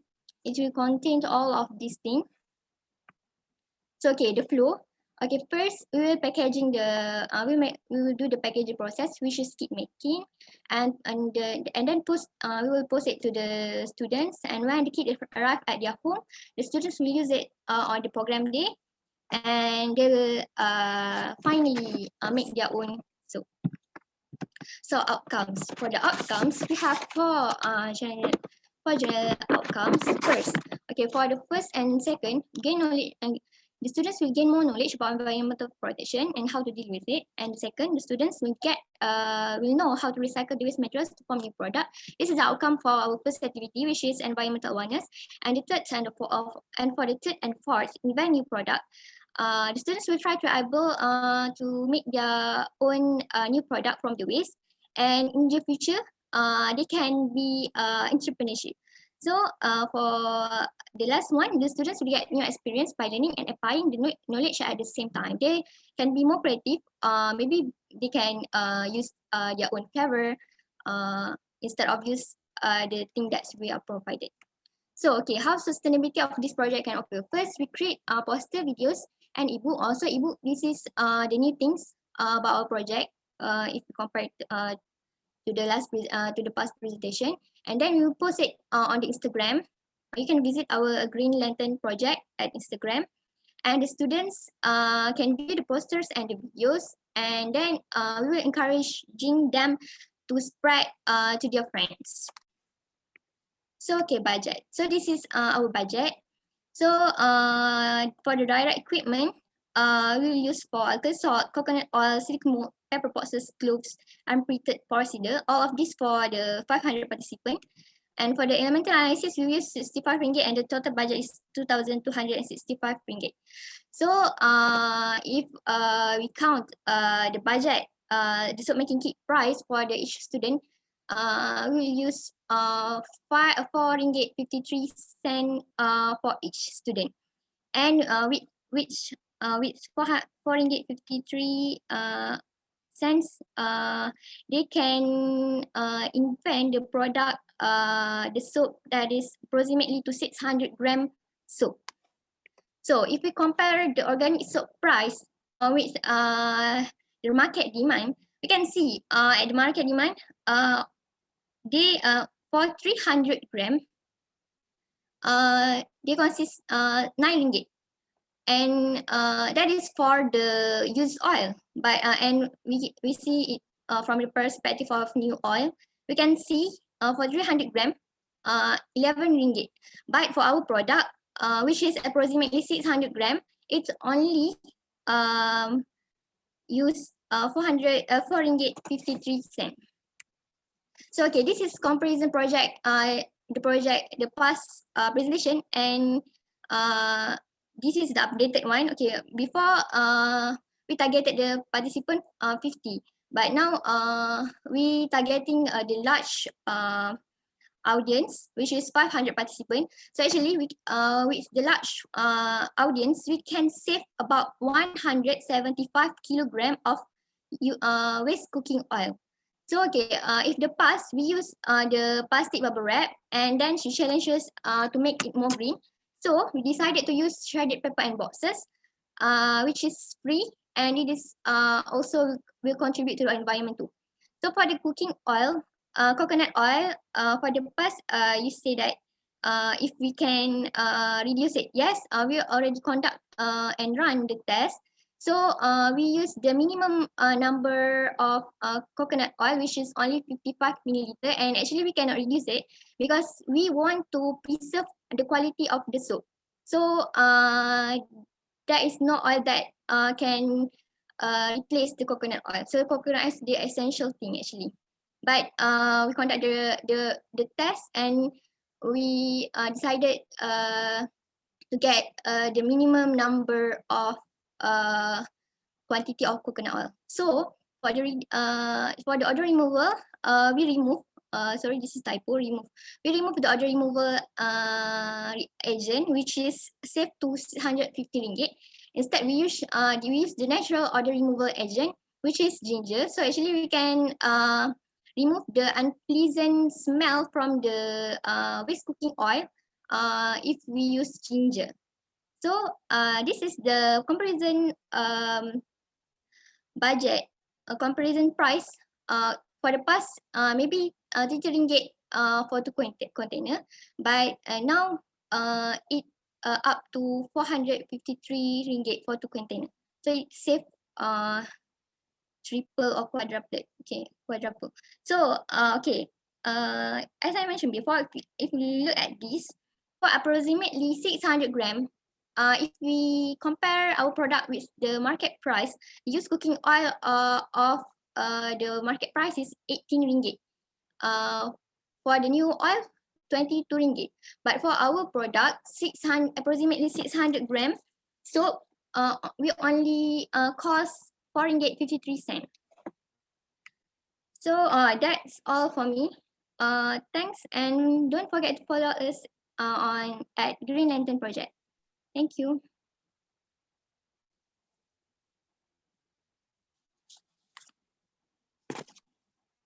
Okay, very good project, and happy to see that you have reduced your budget, and also there are more participants from the students. Okay, judges, any comment or questions? Morning, Cik. Can you tell us more about what are the main changes that you have made, and what have you learned from those changes that you have made? Okay, the main changes that we have made, first, the targeted audience or participant. For this, we only do 50 participants. We only targeted 50 participants because actually this is our first project for our batch. So, but I look at the different perspective. I agree with the judges that we should think broad. So we should give the more benefit to the more people. So that's first. For the second, as we know, now during the MCO, all of the thing we buy, we will buy online.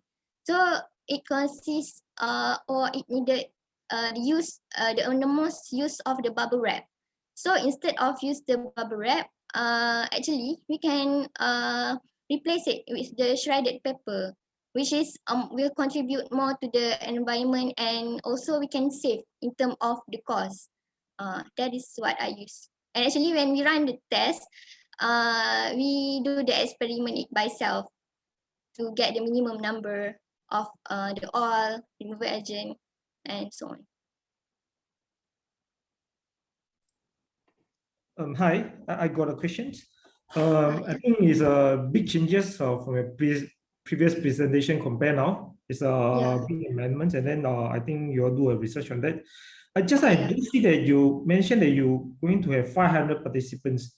So are you going to post to them or send them by hand? Actually, we have already discussed with the teacher at that school, and the teacher agree to send to them by post, and all of that they will figure out themselves. But as long as we will give it to them. Oh, because if you send them by post, the cost of the courier is not Cost of cheap. Yeah. But for the secondary school, maybe that's why we are targeted the students around the Nilai, so that as you know, if the students want to take for the assignment, they will go to the school by themselves, take it. Okay. All right.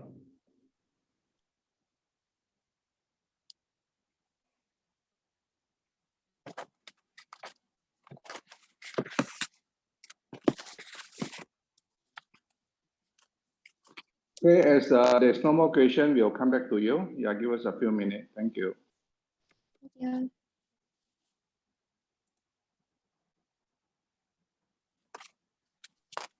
Hi, Nurul. Hi. Hi, are you nervous today? A little bit. Okay. I'm gonna do announcement when the judges is inside the background to all the presenters. To all the presenters that are gonna present after Nurul, you will a gentle reminder to all of you, please focus on the changes that is different from your previous judging sessions. Focus on the changes itself. Okay. Okay. Well. whew. So, what is your expectation today? My expectation, I just want this project will run well. I don't know what judges thinking, I but think the judges the budget itself is a drastic change. The it dropped from 50 ringgit to 4 ringgit 50. From 30 ringgit to 30 ringgit to 4 4 ringgit ringgit 53. 53. Yeah, that's a lot, a drastic Yeah, change. because actually before this, the cost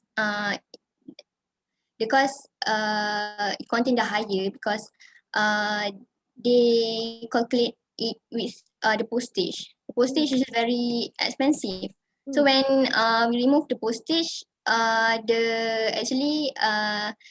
cost for the soap is very cheap, not that expensive too much.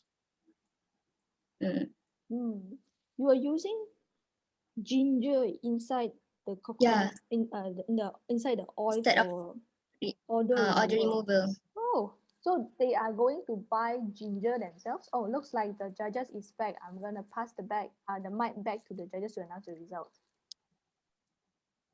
Okay, dear team, I am given the mandate by the judges to give you our comment. First of all, I think we would like to congratulate the team that you have revised your project very much impressively. The number of beneficiaries from 50 increased to 500. That's a 10-time increase. Secondly, our judges also comment that you have really worked within the community that is reachable by your university, which is Nilai. So if you can really hit those or meet those 500 numbers, we are agreeable that you have done a great thing to them. And like our Dr. Xia, who has said she has been working in that area for so many years, and she knows that there's so many small little schools down there and people down there. And thirdly, and you have reduced your budget very much, so that you can do it, in fact, even improve it in terms of the environmental friendly kind of approach. So, of course, we see that the changes you guys made by listening to the comments by the previous judges, and maybe we would like to add a little bit more. If you have 500, how do you reach 1,000? How do you reach 2,000? If you can, those people who can afford to pay the 5 ringgit, can we sell them the kits and let them make it on their own? So then you can continue the project to become 10,000 people that you can reach kind of things. So, but of course, to encourage you to start off the project, we will sponsor the figures that you guys requested for this particular project. And I would like to congratulate you for that and hope the rest of the team do learn from you. Thank you and congratulations. Any other comment from the judges? So for now, don't think too much about 1,000. Just focus on your 500 first and see how to make it workable. You know, Yeah. that's most important. Okay. No, from this so-called revision, you can see that the drastic reduction in terms of the costing and also the impact you can bring. So if you were to work harder, go further, definitely you can achieve more in life. Yeah, think big and think how can you make a bigger difference to the community. Excellent, thank you. Thank you. Congratulations, Nurul, for getting your funding. Right now, we're going to proceed to the next group, Project Green Box from University Putra Malaysia, presented by Yu Jun Ho.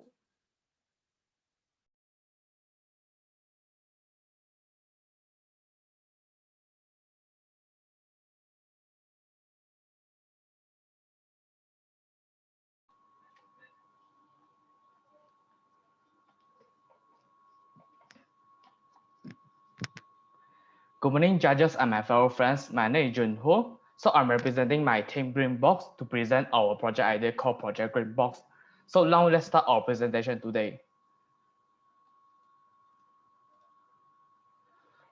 So are you aware of this issue? So unsustainable agricultural practices still exist in our country, and most of it is the carbon emission for the burning of rice husk, and this lead to a lot of carbon emission into the environment. Yeah. And then we found that the low emitted awareness occurs among farmers, especially. So there is up to 2.3 of Malaysian agricultural practices in 2016, and there is an agricultural waste problem occurs in our country, especially there is 0.48 million tons of rice husk produced annually in our country. So we need to solve this problem right now. So here is our agenda for today. So our project is about the environmental protection, and we targeted for the communities from the 2nd Jan, and we project around 3 months from 1st of August until the 9th of October. So here's our project objective. So our mission, right? We aim to create a sustainable community among the 2nd Jan community villages, and to by turning the agricultural waste into valuable product like paper. So we come for 4 missions. For the first mission, we aim to upskill the communities from the 2nd Jan with the shared knowledge and practices from us, and with the workshop that we conducted for them, and we'll encourage increase their awareness about the issue, about the agricultural waste issue, and then how to use the waste into a real product. So the third mission is to turn the agro waste collected into usable items. This in long-term run, right? We aim to achieve a circular economy around the communities. So here you come, why Project Green Box? You may wonder why. So Project Green Box comes into a solution. The farmer will supply us the agro waste, and then we turn the agro waste into usable product, and then we educate the communities from 2nd Jan. So you can see the change from here, and we recruit university students from various kind of universities, because our team, right, we come from different kind of universities, so we recruit from that area. They volunteer for us, and in long term, we want to conserve the environment and protect the environment. So you may wonder why we choose paper. So we have 3 reasons for it. So the first one is COVID-19 pandemic limitation. So we could only produce paper for right now the stage, and it is a cost-effective way compared to other product, right, from the as origin for raw material rice straw, and it is easy to make. Means that because we have a physical workshop, and then we teach them how to make the waste into paper. Yeah. So here comes to how it works. We'll turn the agro waste into paper and into a souvenir. So for the souvenir, right? Actually, it's the community will decorate it and then become a souvenir for that. Yeah. So here's our sustainability of project, and it will be conducted as our Green Box annual project. Means that we organize it every year, and our current stage we will turn the agro waste into paper, And then in future collaboration, we want to collaborate with the farmers and then purchase the waste. And because we are box making business, yeah, in future wrong one. So we have a few project activities. So you can see here, we have sustain workshop, science session, agro waste upscaling workshop, point system challenge, and appreciation challenge. So for the sustain workshop, right, we invite a few speakers and then students and then farmers, few stakeholders and then community leaders to share about their knowledge about agro waste and then to how to make it into real product. So for the science session, right, it is a session at the end of program. Means that we provide a platform for the community to share what they learned from this project and then what made it impact for them. And then for the agro waste upskilling workshop, right, this will be conducted physical because we plan to conduct in September. We collaborate with the Gary in Sekinjan, and we do a workshop and there we teach them how to do the waste into paper and then into souvenir. So for the point system challenge, right, it's like we will conduct, this is to make sure our committees, our participants to stay active through our session. Yeah, we do some competition among them. And the appreciation challenge is like they can draw, they can decorate on the papers and then we share to our platform, Instagram or any to share the inspiring stories about Skinjan. Means that we can promote in other way in long run, we can promote Skinjan as a tourism place. Yeah, to promote it about, because we use the waste into souvenir, means that the souvenir can be the trend of the representative or represent the Skinjan. And here our expected result and outcome. We expected that our participants will gain the shared knowledge and practices on how to turn the waste into real product. They can make the business by themselves and they make value by themselves.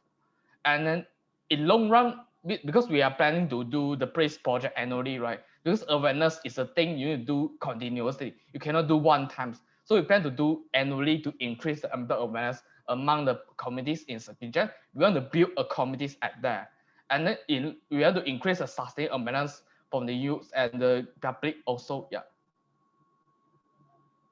So here is our project impact and beneficiaries. So we kind of bridge the gap between the farmers and the communities from Sekinjan, so they can know about the waste, how to turn the waste, and then they get the share knowledge and practices. In long run, they bridge the gap break the stereotype between them, and because most of them they think that the agriculture is not suitable for them, but in long run we will change their mindset, or the agriculture waste can turn into real product and we can make the revenue from them for it, yeah.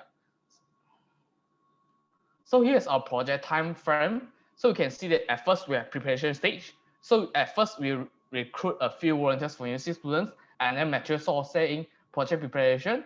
And then during September, we will have an onboarding session with a team and workshop 1, 2, 3. It's about education one. And then team challenge between the participants. We aim to target like 10 teams, and then appreciation challenge also. So in the execution stage 2, right, we have because our project is more to hybrid. Education is more to online, but in physical one, we go to Sekinjan and we conduct workshop with them. So it's physical, we teach them because we're thinking that workshop is physical is more impact, bring more impact and bring more value to the communities in Sekinjan. Yeah. So here's our cost structure. So location renting, we plan to rent a place in Sekinjan and then do a workshop, and there we discuss with the pedigree in Sekinjan. So we will do some because they have the pedigree, so can bring the participants to see their history of Sekinjan, the farmers, and then waste how they do it, and then going on to our progress to turn the waste into paper and then turn into souvenir. And then here's our cooking kit, and we have paper making kit also. Yeah, the price. So here's our breakdown of budget. Our paper making kit is aimed to get 60, and then cooking kit and then Google Workspace platform. This is a workspace that for us to conducting the virtual program, and then miscellaneous and Paddy Museum rent. Actually, we discussed with the Paddy Museum gallery in the Sekinjan already. So we rent at there and then could conduct our workshop, physical workshop. We collaborate with the committee itself. Here's our team. We come from brass background and study, and we come from various universities also. Yeah. So here is our universities. We come from 5 universities, our committees. Yeah. That's all for me. Thank you. Thank you, Junho. Now let us welcome the judges for Q&A session. Can you show your budget again? Yeah, sure. Paddy Museum rent. Yeah, should we discuss with the paddy? Actually, in secondary, we have paddy gallery. We plan to build a physical workshop and their place. Means that we bring the participants to go through they have gallery, right? Let them to Okay. see how's the process, and then we have a workshop at that also. Okay, I know the boss of the Skinjan Paddy Oh, Museum, and nice. I will ask him to give you the space for FOC. Okay. Oh, nice. Thanks. And what are you going to do with the cooking kits after you have finished your project? So Actually, we it's a- plan. Thank you for your question. So actually, we plan to do it annually. Means that we continue to do this project because we thinking that awareness is a thing you do continuous. It's not a one-time shot to bring the awareness. So we plan to do our sustainability is like, yeah, here's our sustainability. Actually, we Green Box, we are a box making business. We are social enterprise company. So in long run, right, we will purchase the waste from the farmers and then we turn into a box. The box is our end target. So at first we educate them with the knowledge. We want to share because we see the value of the paddy waste, and then we have to share to them our knowledge and practices. Since you guys are ISACer and you talk about social enterprise, so can you give us a 5 years cash flow projection for your project to make your project sustainable? Actually, we currently how to sustain. But actually, we are business. We currently joining a magic competition. It's called you see Startup Challenge, and we are aiming to get the funding also. Yeah. No, beside funding, we are talking the business has to be self-sustainable. When you talk about Business. social enterprising, so where is your projection of revenue? How can the project itself,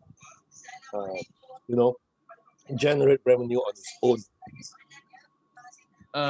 How we generate revenue, right? Actually, we generate from the souvenir itself because we want to teach the communities in the Sekijan how to make the revenue from the waste. This is our goal for this project. So it means that communities that can generate revenue for their income. So bring this knowledge and practice to them. They can have another incomes to them. Yeah. Means that the souvenir become a representative for the Sekijan. It's as a tourism, they can sell it as a tourism souvenir like that. I have a question. Yeah. It's a very good project. Thanks. How many volunteers within the 5 universities that you have? Let me share. Actually, we come from various universities and we have different kind of backgrounds or various backgrounds. So right now we have 7 members. It's our core members. So we recruit various universities from the other universities also because we want to bridge the gap between university students, farmers, and then the communities in Sekijan. So this is a value we want to bring to them.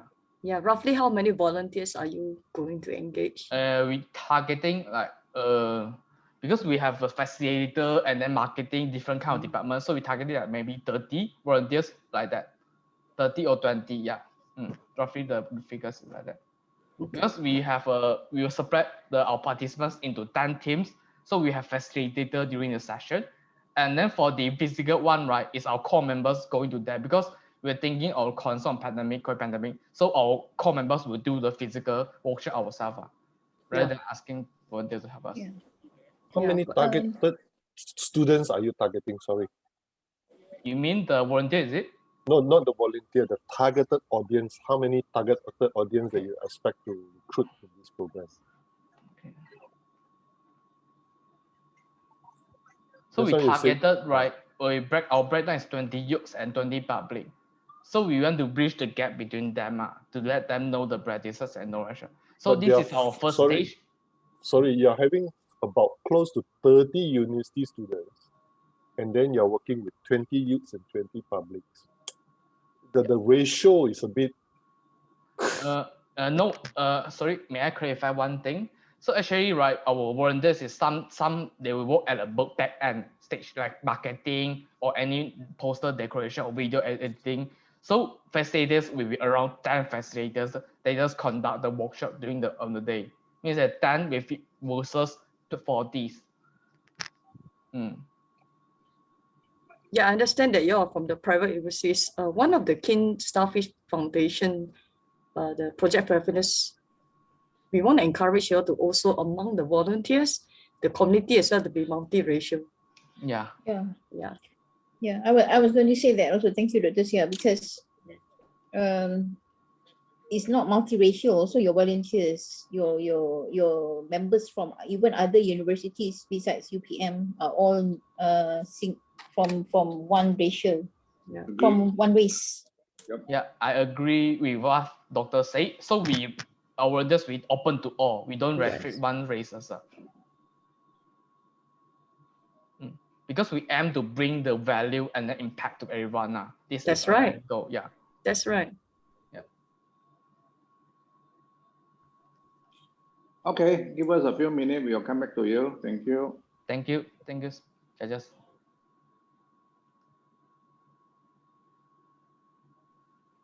Hi, Junho.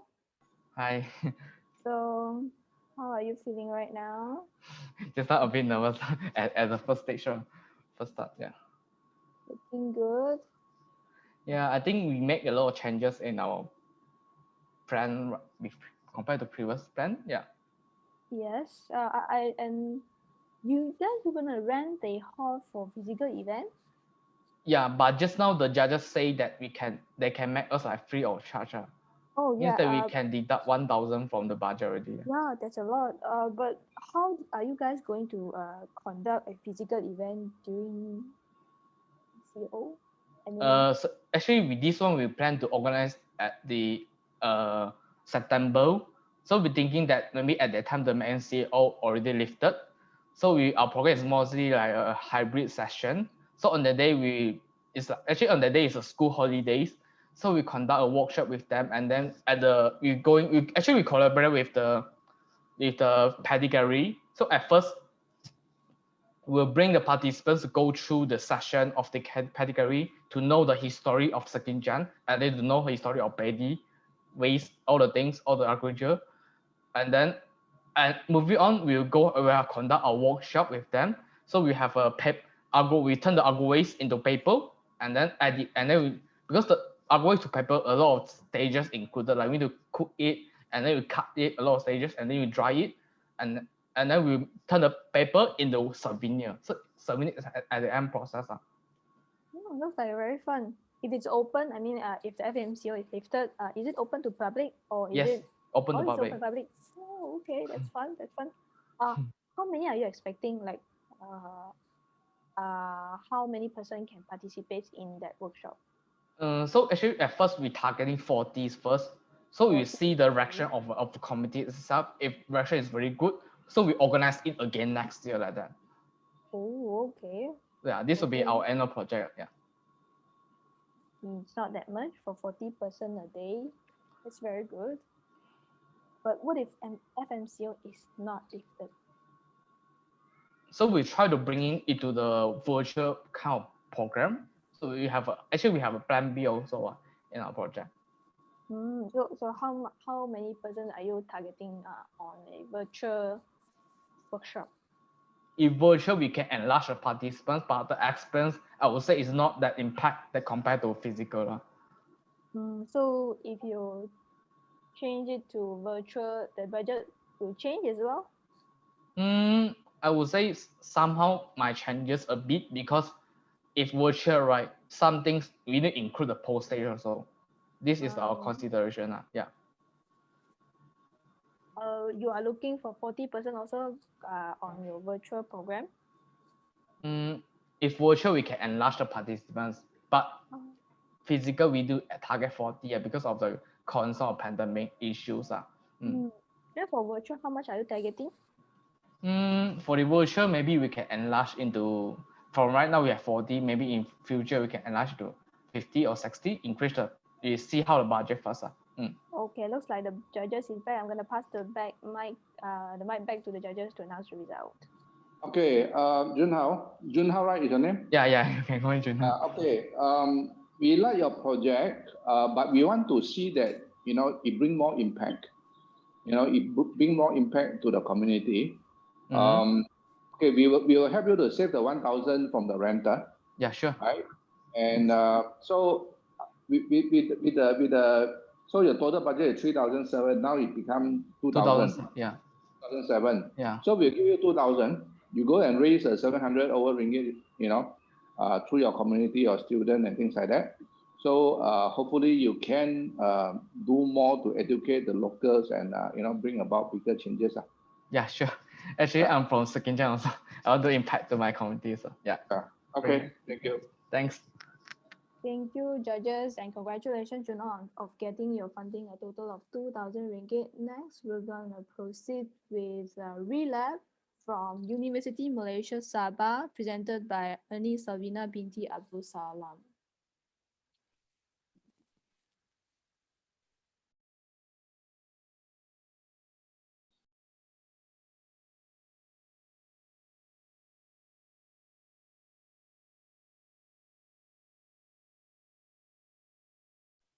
Is Relab here? Looks like she is not here. We're gonna proceed to next group. Puisi Nilai-Nilai Malaysia, Virtues of Malaysia, presented by University Malaysia Police by Muhammad Al-Amin Mustafa Kamal.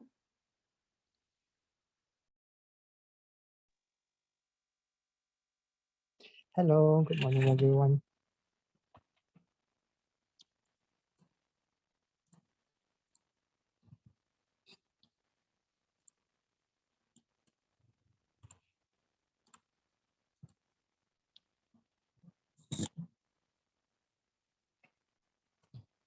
Okay, good morning, everyone. My name is Muhammad Al-Amin Mustafa Kamal, and I will be talking about this project, Puisi Nilai-Nilai Malaysia, or in English, it's called Virtues of Malaysia. First of all, allow me to introduce myself.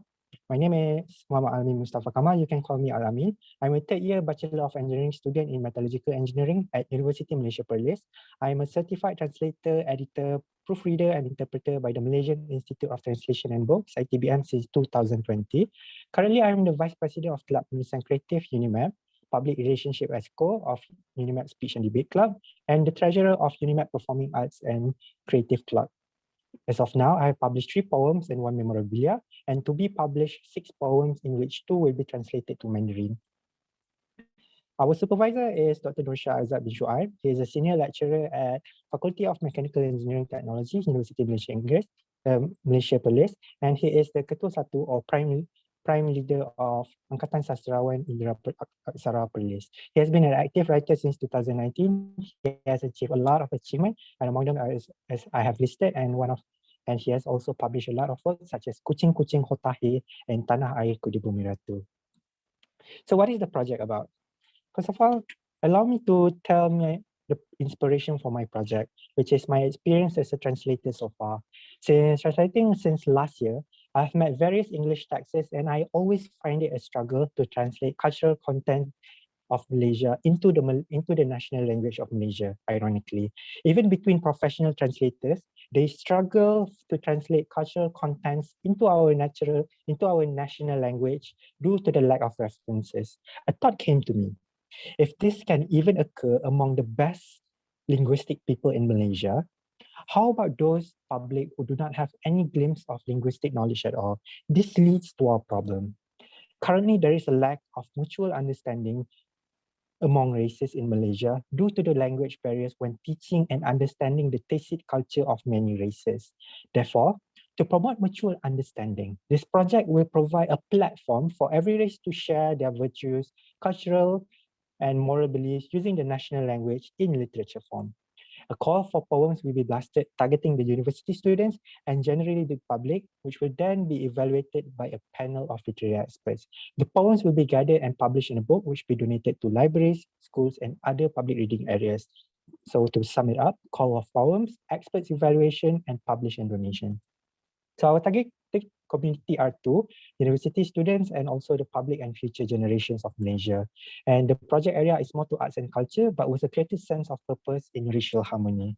So why do we run the project? We have 3 project objectives. First one is to encourage Malaysians to share their cultural virtues to promote mutual understanding.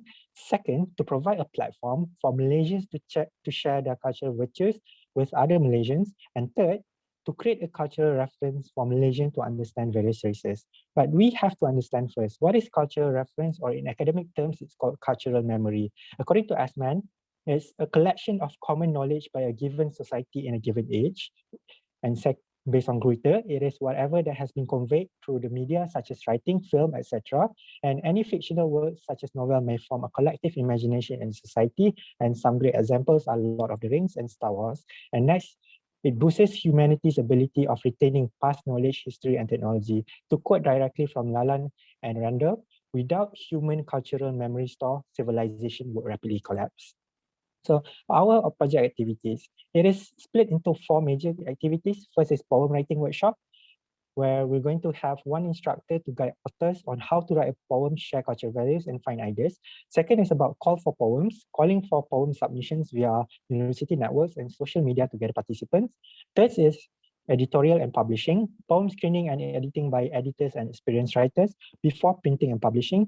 Fourth one is book donation, delivering the published books to libraries, book corners, and other publicly accessed reading centers. So what is the expected project outcome? We have 3. First is we're going to have 60 poets, 60 writers with 120 poems with an average of 2 poems each person. Second, we're going to register the book with the National Library of Malaysia, PNM. And third, we're going to have 1,000 books donated to 500 libraries and other publicly accessed reading areas with an average of 2 books per area. So this is our section, tentative and budget. So let's talk about our tentative first.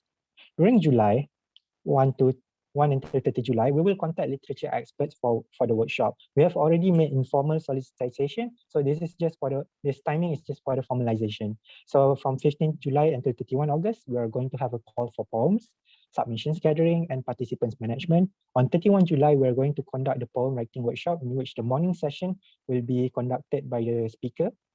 And on the evening session, we will have a sharing session with Aksara members where they comment on selected poems. From 1 September until 31 October, we will do the editorial and publishing work, such as editing, book layout, book printing, ISBN registration, etc. And on November, we will deliver the books to targeted places such as libraries, etc. So this is the budget. Let's start with the budget for the workshop. We are planning to invite them for 3 hours. And for every hour is 300 ringgit with a total of 900 ringgit. This is for the workshop. And this is for the book. So for book printing, we're going to have 1,000 books printed for the price of 2,956 ringgit. And next, we're going to have a book delivery of 500 places at 5 ringgit and 90 cents each, with a total of 2,950 ringgit. And lastly, book wrapping, such as parcels and book bubble wrap, if needed, is at 500 parcels at 1 ringgit and 50 cents each, with a total of 750 ringgit. And the first subtotal for the book is 6,556. Now, we have to understand something. That the example that I gave just now was the worst case, in where we are required to send to every individual 500 places.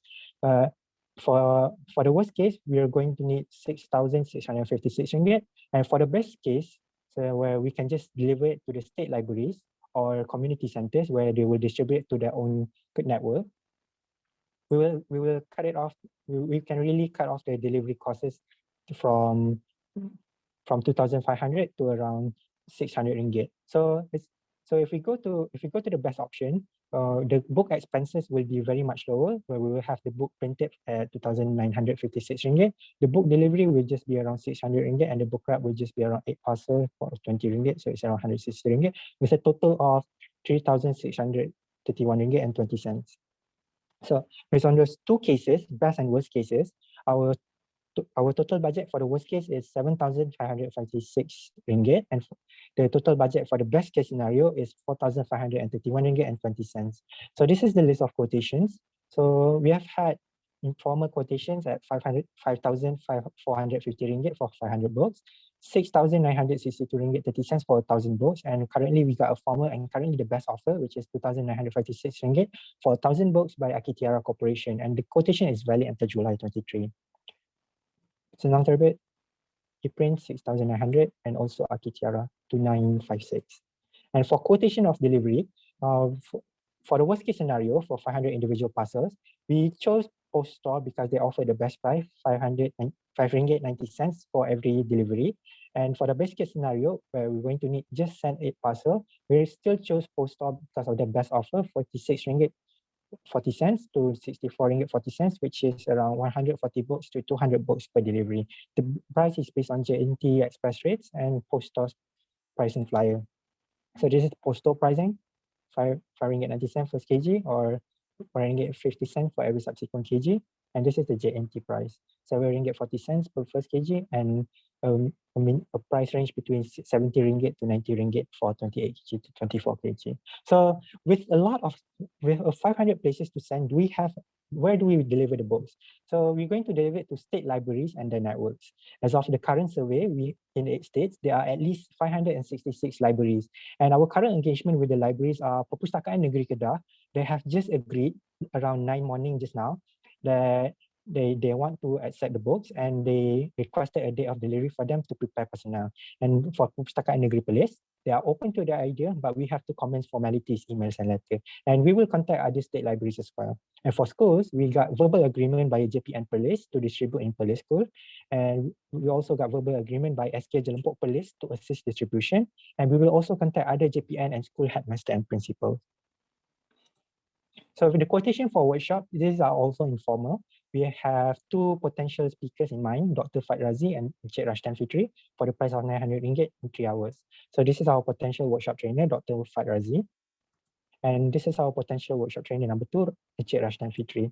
So one of the questions is it possible to get 60 participants? The simple answer is yes, because last year there have been a similar project to this with a different teams where they got 108 writers with a participation fee of 180 ringgit for only 10 books. So if this is a high price, I believe we can actually replicate it on this side. So about funding sustainability, we have three things. First is third-party funding from Aksara via JKKN Grant and Unimap. Second is self-publish, where we ask the poem writer to pay to publish the poem. And third is book sales, where we're going to print extra books for sales. But to be honest, this option is the least likely to occur. So let's put it on a very minimum scale. So for project continuity, there are 3 clubs. Club Penulisan Kreatif, Caspet Unimap, for the students, Aksara, Angkatan Sastra Indra Perlis for the expertise, and third is the Jemaah Amino for the publishing partner. So 3 requested changes from 17 June. So first is, as said by Mr. Heng, we have to reduce the printing cost, and I have achieved that. I've achieved from 5,450 ringgit per 500 book. We have cut it down to 2,956 ringgit over 1,000 books. And the total price have also been cut down from 8,150 ringgit to 7,556 ringgit at the worst case scenario, or 4,531 ringgit and 20 cents at the best case scenario. So for the 500 recipients, we have also achieved that. We have increased from 100 recipients to 500 recipients, and we currently have a preliminary list of 566 book receivers, which is through the main library and the network. And for the third one, about the rule of about the 50%, more than 50% non-Malay writers, we agreed on 17 June that we're trying to have a maximum of 50% Malay writers. However, according to my supervisor's comment, it is very tough to achieve that number based on past experience. So our counter suggestion would be more than 30% or 40% non-Malay writers. So lastly, a quote, the Paleolithic arts was a cultural memory for 44,000 years later. So will our writings today become a cultural memory for our future generations. Thank you for your time. Okay, Moma, I'm happy to see that you have made such a big improvement. Thank you very in much. terms of the cost cutting and also the drastic, the number of recipients. Very good. Thank you. Okay. Okay, judges, other judges, you got any comment?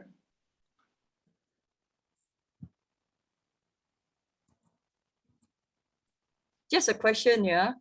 Yeah. You are printing 1,000 copies, right? Yes, Dr. Xia. And then you are saying 500 people will benefit from the book, or?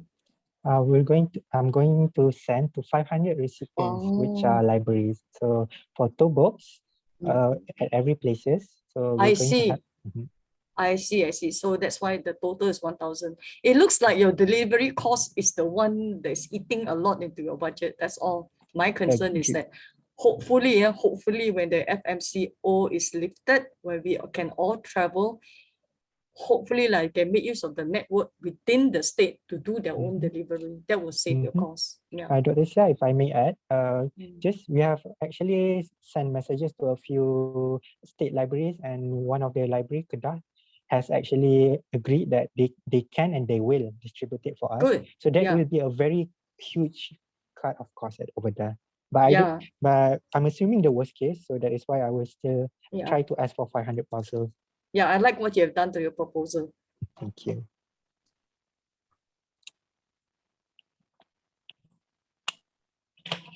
But there is such a big gap on your best scenario and the worst scenario, 4,000 plus to 7,000. Okay, never mind. Okay, other judges, any comment? Okay, if there's no comment, please give us some time. We'll come back to you. Thank you. Sure, thank you.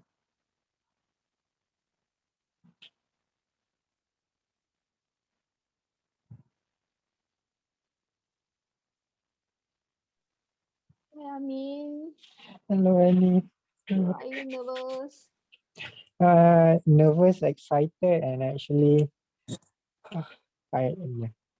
just excited. It's very good. I can see you have made a lot of changes for your budget. There's a big deduct on your publication fees. Am I correct? Oh yeah, on the printing fee. Oh. What is the difference between the printing fee? I give you the contact, right? But I'm not. I was controlling the timer, this and that just now. I didn't see your budget. Yeah, I'll just How show many it. percent does it go down? So the previous cost in terms of books, 50%. Wow. for the books it's around 40-50%, and in total there's just a reduction of around 10%, and in the best case scenario it can be a reduction of around 40% as well. Oh, what does it mean for best scenario and worst case scenario? For the worst case scenario, is basically we have to deliver 500 parcels to 500 different places. For the best case scenario, we're just sending it to the main library, and the main library will just take care of their network. Oh, so which one do you prefer? I prefer the main library to help us. Okay, I am not willing to print 500 parcels. Oh yeah, oh yeah. Yeah, you will have to Packaging, print wrapping. 500 parcels. Oh yeah, that's good. Are you like familiar with the main library contacts? Like who with this project?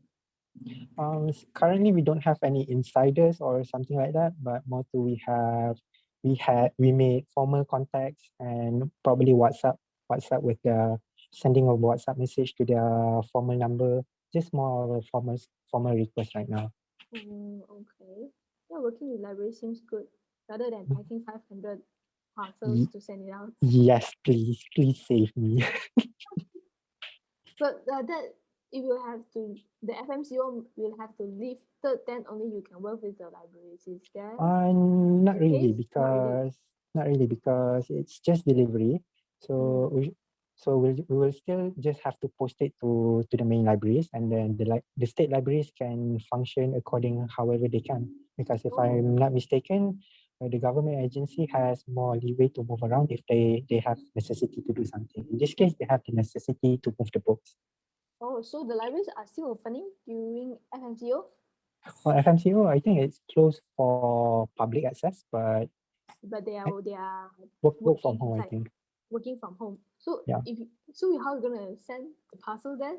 Nobody gonna receive it. Hopefully by November. By November. Yeah, hopefully November everything is good, because our delivery date is around November. If everything goes good, then everything is good. Then if everything goes wrong, then we just hope that they can receive it for our side. What if they are not there? What if the MCO is not lifted? Do you have like plan C? Then we'll go for the highest budget. We're sending it to every place. Oh no, oh no, oh no, Yeah, Okay. so instead of 4,500, hello again, 7,500. Do we have a lower budget for Plan C? Sorry? Do we have a lower budget for Plan C? No, I'm just trying to like have a conversation with you. Just Yeah, I'm actually thinking if we can actually have a pass for moving across states, then is it we can. possible like you have a collect pickup point for certain area? You are still Mhm. delivering them, but you have a self collect pickup point. Oh, that's actually an interesting you idea. I can think we still can do deliver. that. You can still deliver to the same amount of people, but different delivery method of self pickup point. Yes, that actually sounds interesting. It's kind of like So, a group buy self pickup. Oh, well, I think that's no different from sending it to the main library. Yes, Just but you, different but you, places. yes, but you can still save up your delivery cost. That's actually an interesting idea. Let me write that down. Yeah, that is a group up buy method. That's what we have here in for the mummies group. That's what they do for group buy. Oh, yeah. Thank you very much for assisting me on the proposal writing throughout this whole month. Yeah, I mean, if the judges came back with their concern of the delivery part, maybe you can chip in this idea I gave you just now. See what they do. They say. Collection point at one place. I'm not sure what is their decision yet. So be alert. So, just a random question. How was your? I assume you are the PIC for Starfish Foundation. So, how was your experience taking care of a lot of humans? You mean taking care a lot of teams? Yes. Project management is a very important part. You need to have a system to follow up. Last year I don't have. This year I have a system. So you could say that. So I can assume that your last year was a bit, a lot more challenging than in this year. Yeah, I would say it's the same challenging thing, but it's different. Previous year, because it's the first MCO period, most of the team they don't have Plan B. We develop Plan B when they get selected with them together. I see. But some of the team they just gave up because they just cannot proceed with alternative plan because some of them they want to like install install the sun LED things for the roadside stuff like that. They just gave up. Some of the team just gave up, but some of them they stay on.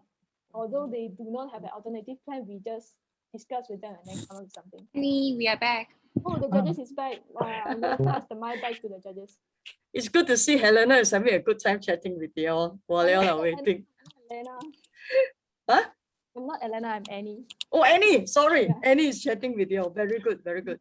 Okay, Al-Amin, thank you for your presentation. We'd like the way you have made all these changes that have been recommended previously in your first round of presentation. We have seen that you are thinking through a lot of the recommendations and cut down the cost as well. So in conclusion, we are going to support your project. However, we would like to see how you can create more impact, not just write, your writing, your workshop is already very good, huh? Gathering people to write together, printing of the book, the whole process. In the end, you need to deliver the book. So we are very worried about the delivery cost. Hopefully you can reduce that lah. Hopefully the FMCO lifted, you can extend your network. The impact, what we meant is that there should be more than just delivering the books. People may not even touch it. People may not even read it, So we want to encourage you is when you get this project, think through maybe webinar, Zoom, or more sessions to encourage these readers to come forward with their feedback, their response, and maybe a small competition, just to extend the impact. Because it's true, I mean, I can tell you, you can print and give books, but people may not touch it. Yeah, also we had a previous winner last year. They have a Kampung Keramat library. They set up the library. So you can also think of some of these community-based libraries. So importantly, you want to make sure your book is well, Okay, so Dr. Shah, if I were to summarize, Yeah, you wanted instead of just the short term having the writers and the long term of we don't know if people are going to read it or not. Dr. Sia, you want me to try to make something that is more that has more public impact, such as probably a competition, poem reading competition, or probably something like that. Is it? Yeah, Am you I can getting this right think, idea? you're right. You can think of creative ideas. I'm sure you are better than what I've just mentioned. Yeah. You can stretch and how to make it more impactful. So the budget that you have presented, we have approved to give you to fund 4,000 ringgit, and the rest of the budget you have to manage and see how you can cut the cost. Yeah, I'm glad you approached Akitiara for the printing. Okay, thank you very much. Congratulations. All the best to you. Yeah. Thank you. Hope to show it. Okay, good. Let's move on. Congratulations to Ami. Let us continue to the proceed team, which is Ignite the Fun in STEM from University 2000 on from presented by Malvina Analudan.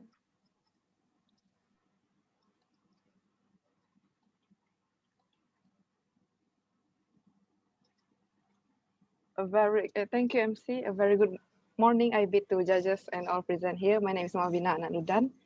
I'm currently in year 3 Bachelor of Mechanical Engineering Technology in Plan.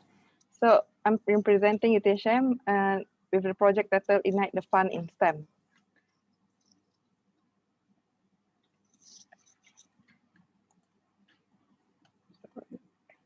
Before I go deep into our project, let me explain what is STEM. STEM is stand for Science, Technology, Engineering, and Maths. It is an approach to the education that focuses on the hard science, develop critical thinking, and improve for problem-solving capabilities. In spite of its importance, the interest of students in school towards STEM is lessening.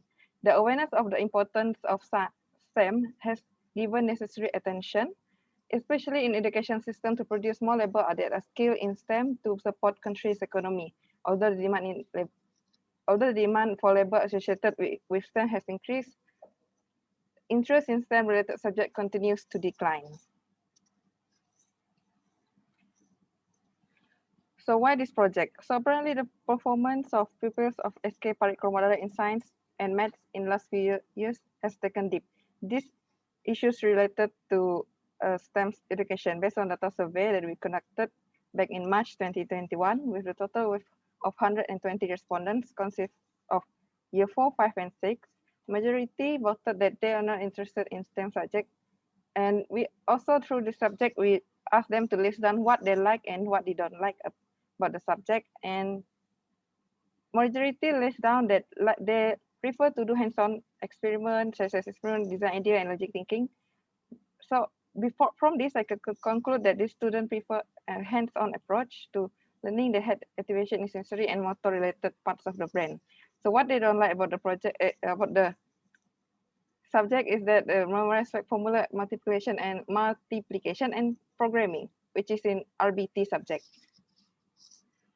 So back in April 2021, we had short discussion with the teachers and to get the feedback and why this scenario is happening. Apparently, it's because of the lack of number of teachers teaching in STEM subjects, such as science and RBT subjects, which is 2 teachers only, and it is the same teachers that teach year 1, 2, 3, and 4, 5, and 6. So as for conclusion, from the survey and the meeting, we decided to tackle this problem by doing 3 types of project, which I will explain more later. So Ignite the Fun in STEM is the project initiative to expose, increase, and trigger the interest in STEM of 300 students in SK Parikromadara. Our proposal consists of 3 projects, which is honor sharing session, and also the experiment for the hands-on approach. And project 2 is renovating and transforming storeroom into STEM activity center. And project 3 is mentor-mentee session with the teachers to guide them in RBT subject.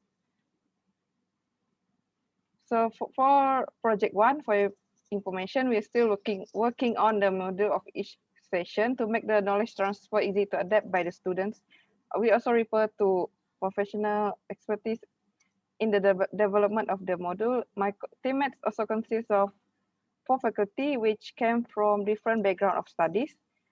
And for the session 9, 10, and 8, 9, 10 is an hands-on approach where we will provide them with the basic experiment kits. For the project 2, is renovating, transforming storeroom into STEM activity center. We already approached this school back in early 2020 before the pandemic hit. And we managed to visit the school and create bonding with the headmaster, Encik Azman, and Puan Mastro, which is the science teacher. We also discussed the potential of the storeroom to become the STEM activity center. For our benchmarking, we inspired by STEM Center, where our supervisor, Dr. Amirul, happened to visit the center before the pandemic, and he shared about us what is a STEM Center and the reason why it was developed. From the idea, instead of preparing the STEM Center in UTSM, we propose to create the center itself in the school, which is more accessible and conducive for the students. This is the proposed front door layout of the activity center. We designed this kind of layout. And then moving on, for the project 3 is the mentor-mentee session with the teachers to guide them in RBT subject. As you can see in RBT subject, it consists of design, food design, programming, evaluation of the design, engineering technology design. So what learning objective for this project is the teacher comprehension in RBT subject will increase. So the objective of the initiative is to stimulate student interest in STEM through formal and informal approach of learning, to sharpen teachers' knowledge and skills in teaching STEM-related subjects, and increase awareness and accreditation in STEM among students and teachers and community through STEM program. Impact and beneficiaries is a commune of SK Parikrama Darat, students, and the organizing committees. So the expected project outcome and project result is the total reach is 300 students of SK Parikrama Darat. Next is to create partnership bonds between organizers, sponsors, and beneficiaries. Third is the knowledge transfer process between two parties. Fourth is enhanced inter-agencies collaboration.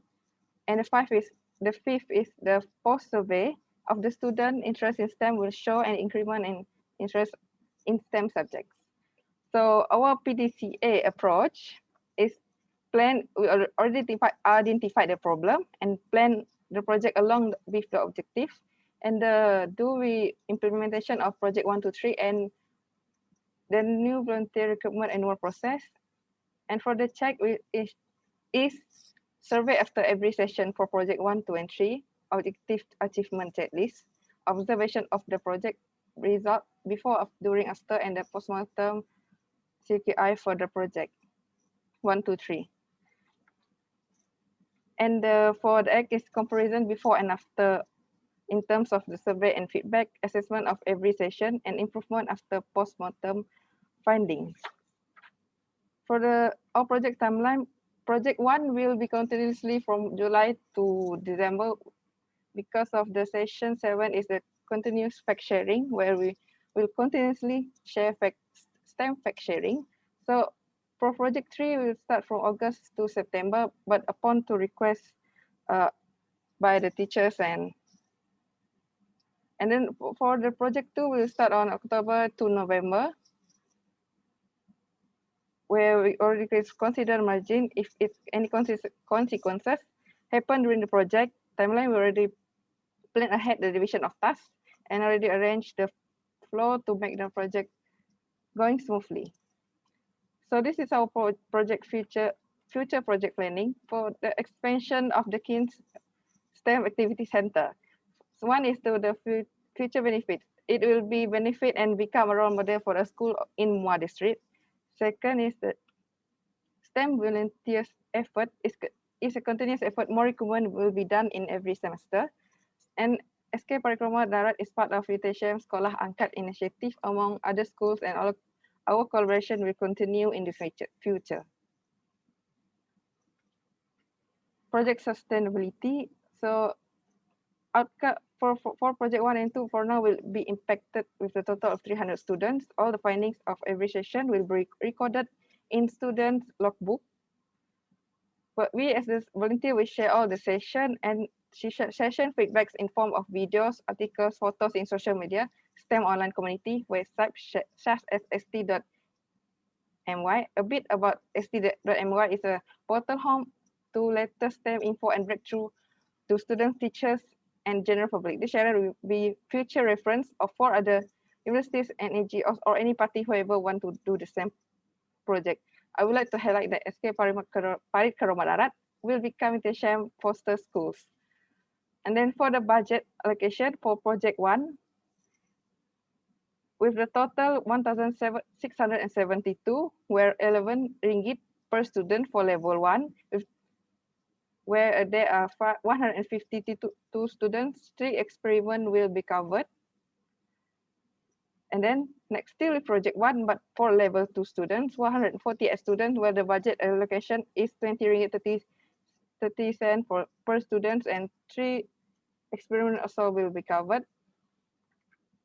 Next is 5,636 for the activity center renovation and transforming. This activity center is not only for the use of the project and also for the future of for every school nearby for project future planning, as I mentioned earlier. So total budget will be 10,312.40 cents, which will cover project 1 and project 2. This is division of tasks of each online session, and this is my team, where we will be supervised by 2 lecturers and 21 volunteers from various background of studies and different faculties. And yes, we're planning to recruit more volunteers in the future, and be done before mid of July. That's all from me. Thank you.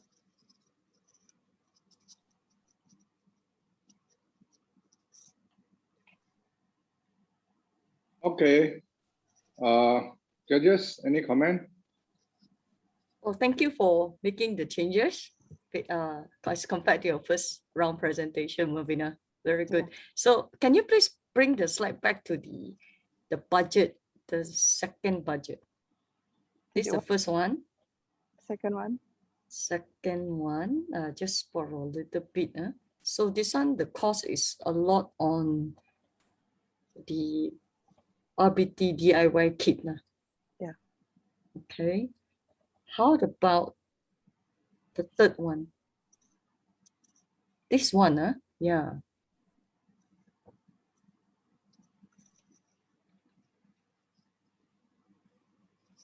Well, I personally don't think you need an LED display on the signboard. Sometimes these are, to me, I look at it as unnecessary spending. You might as well use the money for some others. Like robotic training kit is well spent. Okay. All right. Thank you for showing the budget. If you don't have enough budget, what are you going to do? Where are you going to cut? I will cut the robotic training kit. All the way. Okay. Because remember, we always emphasize no, that. Sorry. I will cut the LED display signboard. That's sorry, right. I'm so sorry. Yes. That's right. You want to focus on the students. Yeah. Remember, we always emphasize on that. Yeah. I'm so sorry. Okay, I don't have any more questions. I can see there are a lot of effort being put in to revise this, and also a lot of activity that you plan to do. Yeah. Okay, suppose if you only give you 5,000, okay, how are you going to raise the balance? How much do you think that you can raise? The balance, you mean after 5, it gives me 5,000? Yes. With a total workforce of 21 volunteers, I think we can raise like 3,000. You see, your total budget is 10,000. How much? Can you show us the last number? 10,300 and okay, 10,300. So if you take away the LED, the display, so it's 9,008. Yeah. So if we give you 5,000, can you raise the balance 4,000 plus? I cannot promise you that, but we will try to raise that amount. No. Trying is not enough. You have to Okay. raise a balance before we give Okay. you 5,000. We will do our best to raise that amount of balance. How do you? I mean, how are you going to raise the money? Tell me. Collaboration with industries like the kilang nearby Mua, because one of the kilang is ST Electronic. They love to bring the school student visit their kilang and expose them. This is what from my I was informed by my SD. Okay. Yeah, because for the same question, you see, because King Starfish is so bold that you can see, oh, there's one Santa Claus there, so you go for that Santa Claus. But there are more Santa Claus out there. Your project should not be owned by King Starfish only.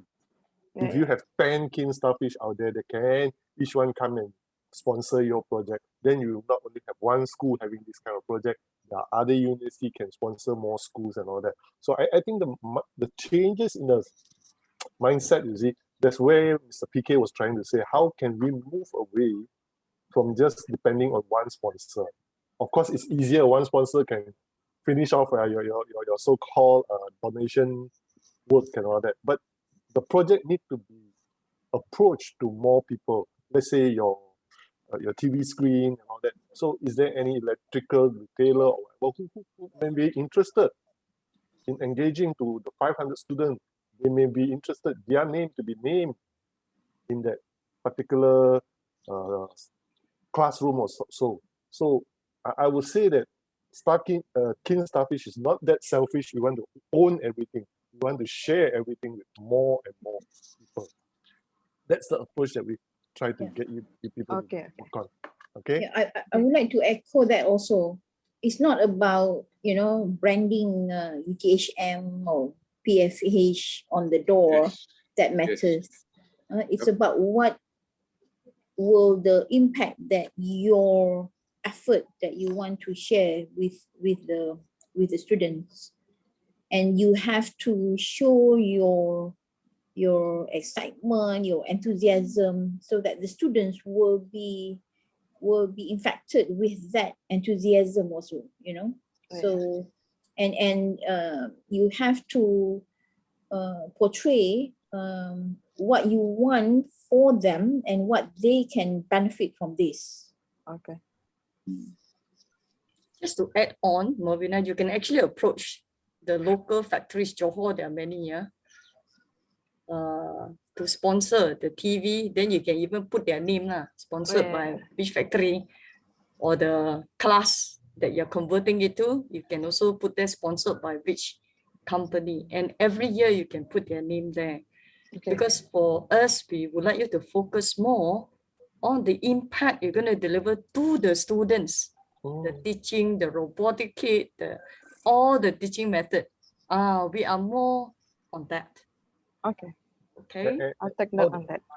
How to engage a school parent-teacher association to come in and go and approach those association or the company that you wanted them to engage. So don't take it so much onto yourself.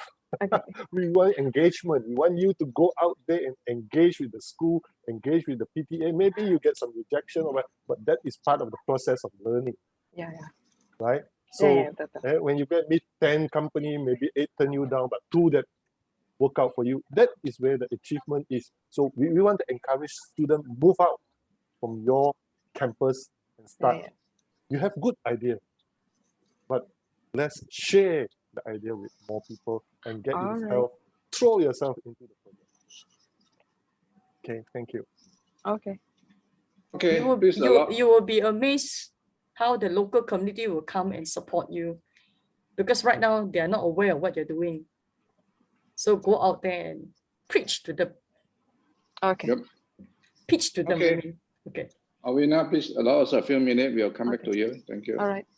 Thank you, judges.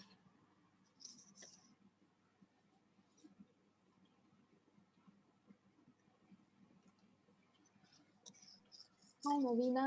Hi, Miss Annie. How are you doing? I'm doing good. How are you, Miss Annie? How are you, Miss Annie? I'm good. I'm a bit I'm like I'm the timer. I'm the slide control. I'm the music control. So while you guys are discussing, having conversation, I was like doing record of what the judges said for the previous groups and adjusting the timer. And all of that. Where is Elena? Because currently it's not a Facebook Live, so we are working with limited person here. So it's only me and Zoe. So Elena is not here. I see, I see. And it's not Facebook Live. We're just gonna manage it like a normal meeting. So how do you feel with the conversation with the judges? I find it a very good feedback, like engaging with other party, like kilang around Johor. Are you guys going to do that? Yeah. Okay, that's fun. That's fun. There will be a lot of logo. It's okay. Yeah, there will be a lot of logo. Yeah. So what do you think about the negotiations between Mr. PK? There will be a lot. This happens a lot with the judges, right? Negotiate. Yeah. I do understand. Like our main focus is to like deliver the knowledge to the kids. That is the main focus. How like, but do the kids have yeah? So you guys gonna refurbish the cars? Come again? Will you guys like refurbishing the classroom or the staircase? The FMCO or from what I read from the plan that was dibentangkan with by PM on October, it should be open to social sector, so we will implement the project right away. So what if the MCO is not lifted? MCO is not lifted, I think. What if? I'm just saying, what if? What if? We will continue project 1. For the project 2, it's not like many things to do. I think it can be done within 1 week, like something like that. Something like that. It will happen, like from previous years experience. This happens, and we change the plans according to the pandemic. So be ready. Be ready. It will happen. Your plan C will gonna happen anytime soon. You have a plan C? Plan C, we will follow the flow. Okay. Like I will suggest to prepare plan C. It will happen. Okay, plan C. Yeah, plan C. It will happen. What if FMCO still happening? What happened to project 2? Yeah. How you gonna convert project 2 into what we prepare plan C? It's gonna happen. Do you have anything you want to say or introduce regarding your project? I hope the other university can like work together. Oh yes. Yeah. That's They very work good. together in menyedarkan STEM subject, like STEM related level in Malaysia, because we're going through IR Industrial Revolution 4.0. We need more more pakar in STEM. True. Okay, the judges is not back yet. Oh, I'm so nervous. Oh yeah, me too. Oh, the judges is back. I'm gonna pass the mic back to the judges to announce the result. Hi. Okay. May I get your name again? I missed it. Malvina. Malvina. Yeah. You're from East Malaysia, right? Yeah. Yeah, good. Okay. So within the project itself, there are a few good elements. Number one is engagement with the community.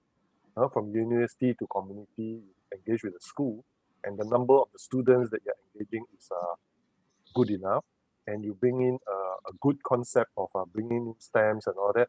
And secondly, one of our judges said the project is sustainable because it's not a one-off thing, because you're converting one of the room to become one of a so-called a permanent display room for the STEM room. So it should be a recurring.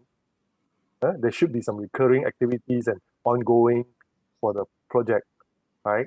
And but of course, we would like to see you work a little bit more in engaging outside the school. That means business community inside the local community. So Okay. if they can come in, and we will see not just the 10,000 that you're talking about this year, and in future years, and they will see the benefit of those 3,500 students in the school can join. So for that, the judges and the team, we would like to approve a budget of 6,000 ringgit with the condition, the balance you have to raise. Okay. You have to prove that you are able to raise the balance, and then only Starfish will give you the balance of the 6,000. So we want to see your efforts and we want you to engage more with the local community. Thank you for your good work, and we would like to see more of this kind of effort from the students. Thank you. All right. Thank you, judges. Okay, Malvina, you can either raise cash from a community, or you can get sponsorship. For example, you can get a TV or whatsoever. Yeah. Okay. Okay. Yeah, just to add on a little bit, make sure the budget 6,000 ringgit. I mean, I would like to see it that you all use it for those toolkits, teaching material, all the focus more on that, okay? And the rest, I'm sure you can actually, like what the other judges, that you can raise it, Okay. Okay. Thank you, Malvina, and the panel of judges. We're going to have a 10-minute break, and then we'll come back to the last group.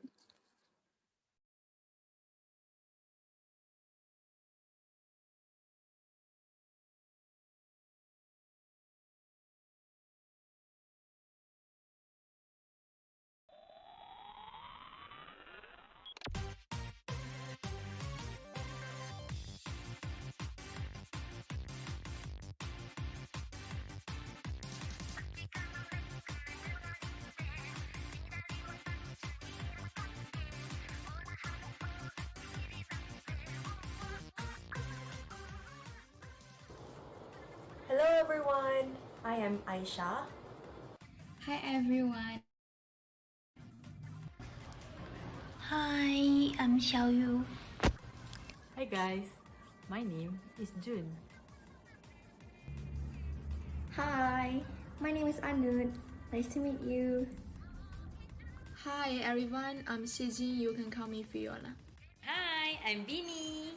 Hi everyone, my name is Nur Fatiha and you guys can call me Tia. Nice to meet you.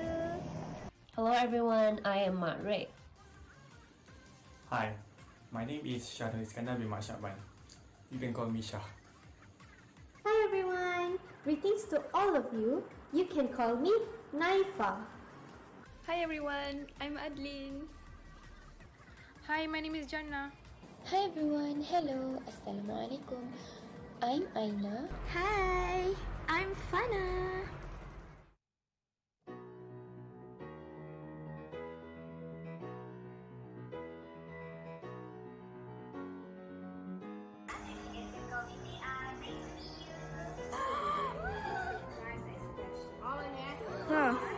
Yeah. Ma,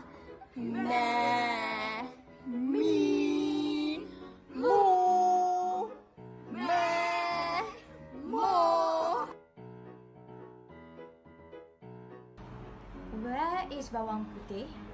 And why are those clothes still dirty? Where is Bawang Putih? Why are those clothes still dirty? Foolish husband.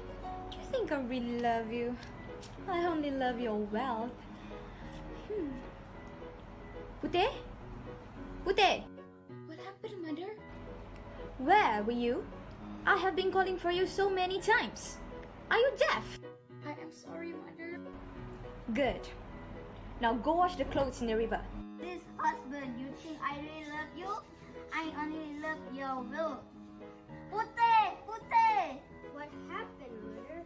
Where are you? I have been calling for you so many times. Are you deaf? I am sorry, Mother. Good. Now go wash the clothes at the river.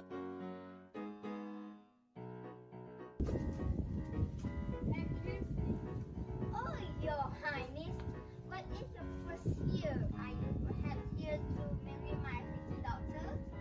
Yes, right. I do want to marry your daughter. Really? Is this true? You want to marry my pretty daughter, Your Highness? Yes, I do indeed want to marry your daughter, Bawang Putih. Bawang Putih? Why? You should choose me our Bawang Putih. She is very ill, unlike me. I am obedient and loyal, and she is ugly. Yes, you are. Yes, you are right. You are indeed beautiful, sweet, and every. Unfortunately, my heart is for Bawang Putih. Please let me see her. Huh? Why does it have to be her? Putih, Putih! Yes, girl. Come here, you the prince wants to meet you. Well, man. Bawang Putih, will you marry me? Bawang Putih.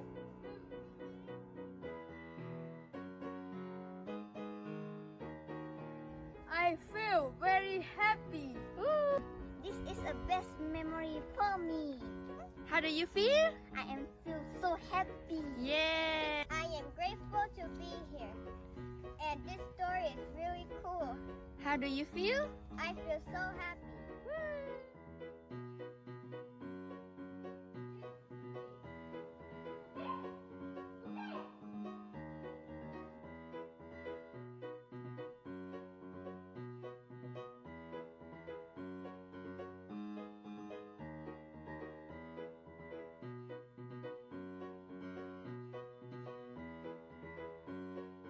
Putih, come here and clean the living room.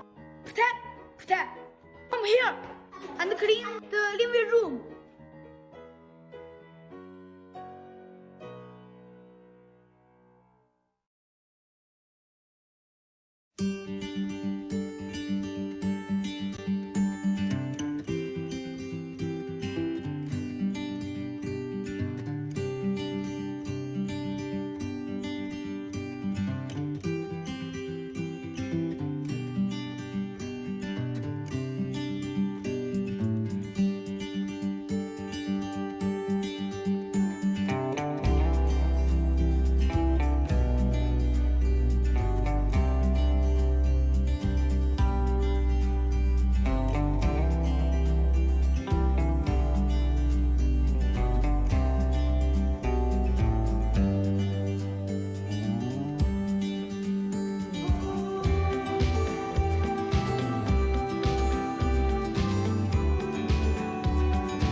investment in agriculture are the best weapons against hunger and poverty.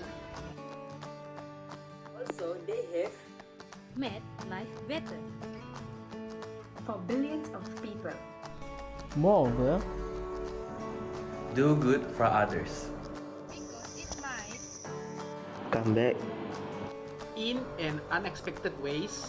help someone, not for the reward, but for the sake of challenging life to become a better one. Lastly, there is more happiness In giving, than in receiving.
And we are back. Now let us welcome the last group, which is Language Cafe from University Technology Mara Campus Rembau, presented by Nur Amira Sofia binti Abdullah.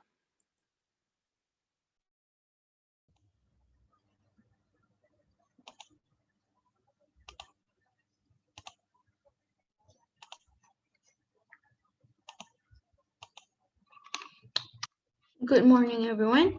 My name is Good morning, everyone.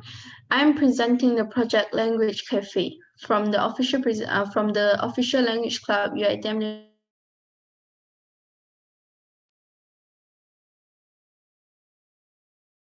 I'm a diploma in banking student in UiTM, and I'm a multilingual. So about this, the name of the program, Cafe. So a place where we enjoy being there. That's how I feel about a cafe. For children, cafe like Hello Kitty Cafe is where they enjoy themselves the most. And after they went to this type of cafe, they will share their experience with their friends. They will go to school and tell their friends like how great cafe like this for them, how they enjoy themselves there. So Language Cafe is a cafe. It will be a cafe where the students will enjoy learning as well as enjoy being there. And after they enjoy the learning there, they will share the enjoyment with others by sharing what they have learned with others. Why Language Cafe? Due to the local environment that likes the use of English, the students need to be exposed to an environment where they can increase their motivation not to just learn English, but also to love English. This will give them confidence to communicate well in English.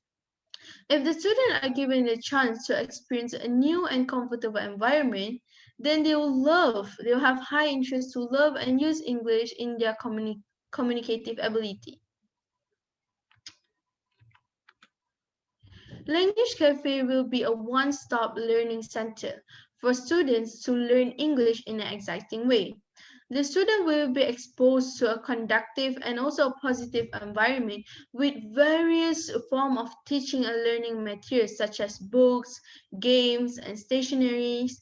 This room will also be used in spreading the joy of learning the English language, as well as the joy of learning through GLAD, which is Grammar Learning Adventure, gained from previous English language learning activity. The beneficiary of this program, which is students in SK Bonge as well as students in SK Kampung Batu. These students in SK Bonge and SK Kampung Batu will be able to attend new environment that will increase their interest in learning English as well as to love it. The teacher in SK Bonge as well as the teachers in SK Kampung Batu will also attain a new method of teaching their students so that they can identify their students' problem while they are teaching the language. The SK Bonge and SK Kampung Batu community will appreciate the activities that are collaborated with the university. SK Bonge is located in a rural area KM31 Jalan Tamping 71300 Rembau Negeri Sembilan, and SK Kampung Batu is located just 3.1 km from SK Bonge. The total number of students enrolled in both SK Bonge and SK Kampung Batu is less than 150 students, and it's from year 1 to year 6. The school are lack of resources and do not have sufficient learning materials, as well as the school is also an understaffed school.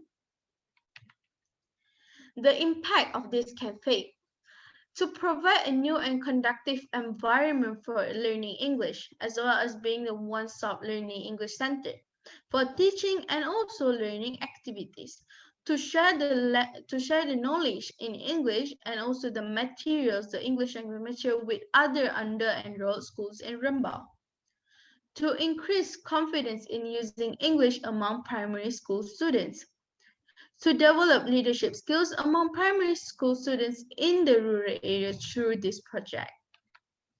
The project outcome, the first one is a language cafe, which is the one-stop teaching and learning center of English language for SK Bonge. And then the next one is to improve the improvement of the students in leadership skills through buddy trainers.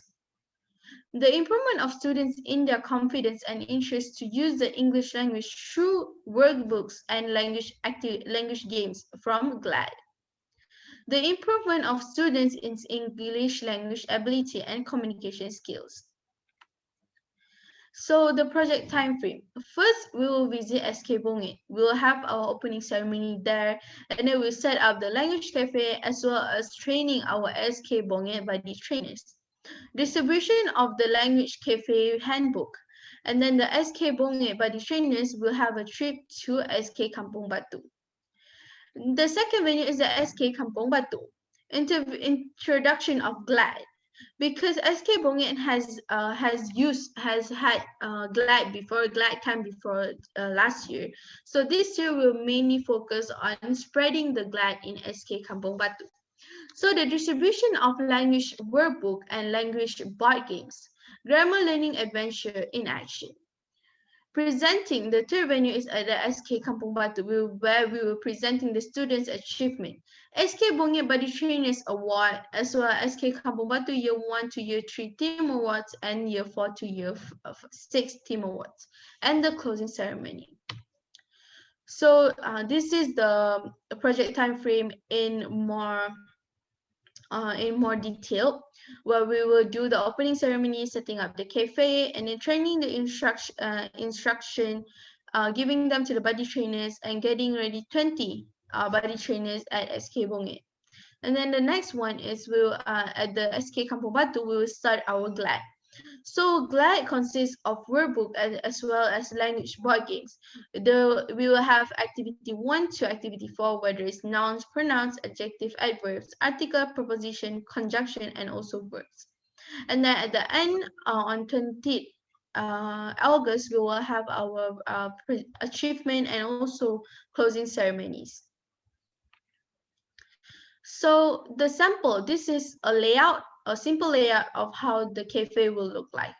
We will place the cafe as, because the cafe is an empty room, and then because the previously before this project is named Language Cafe, it was named Glad Room. Why we cancel Glad Room and then we change it to a Language Cafe is because when at first we tried to implement much more computers in the room so that we can have more like students getting to use the computer to learn much better with that, with technologies. But the thing is, this room is beside the canteen, and because of that they are having problems with wiring. So if we install more computer, that will have problem in terms of the electricity, and also we need to the school needs to make much more like an improvement there, renovate there for this for us to install much more computers there, because the room is not made for having to use a lot of electricity. So that's why we're changing the whole concept of making a glad room to making a cafe. Well, it would be a center where we will train the students in SK Bungit, and then we'll bring them out to other schools such as SK Kampung Batu and then other under enrolled school around Rembau, just for them to share what they have learned through GLAD to the other schools. So this room will be as simple as just to have mats, so that it will be having like a colorful and excitement kind of vibe, and then it will have tables so that it's easier for the students to write, and then we will have a bookshelf, so a place where we'll put all our important like materials, handbooks and everything there. Next, the sample of learning material. So the first one is the Language Cafe handbook. This one is for the buddy trainers. So we will give them a handbook on how they will guide students in other schools to play the games. And then the second one is the workbook. This one is for the SK Kampung Batu students. So this workbook for them to exercise to do exercise about all the grammar activities just now. And then the last handbook is for the games. It's for SK Kampung Batu student as well as for the buddy trainers to use it, to play with it. So this is the sample from Glad Camp from 2019, where the first one is a board game set, and then next the books, and then also the small copy of the Language Cafe book. So this is how Glad Camp went, how they played the game using Glad.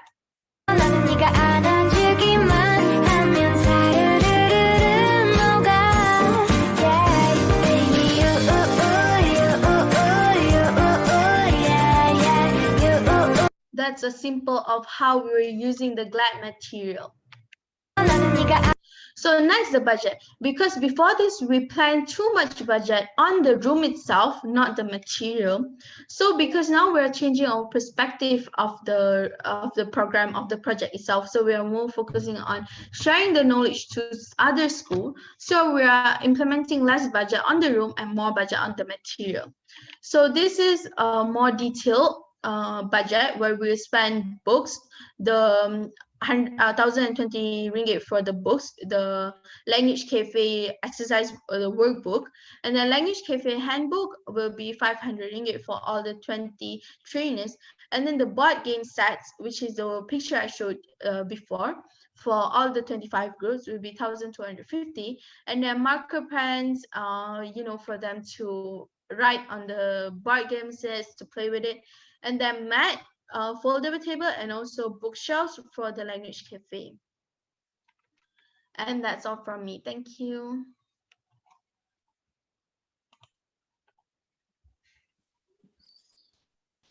Okay, comment from judges.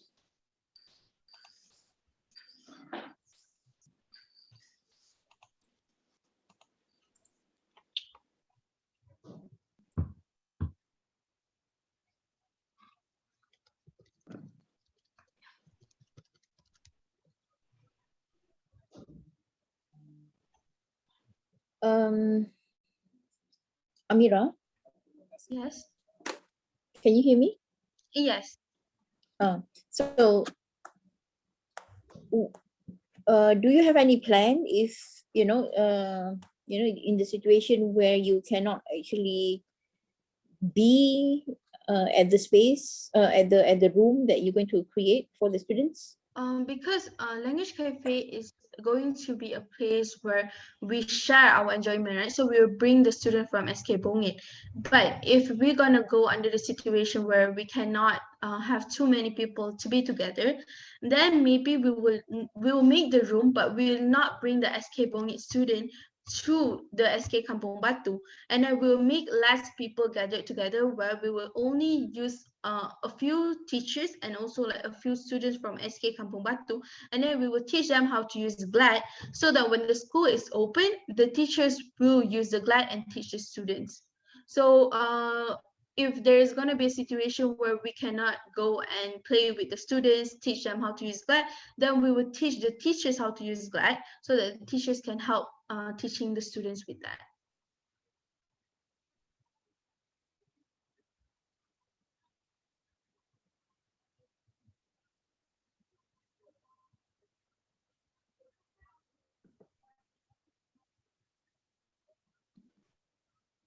This is a resubmission, right?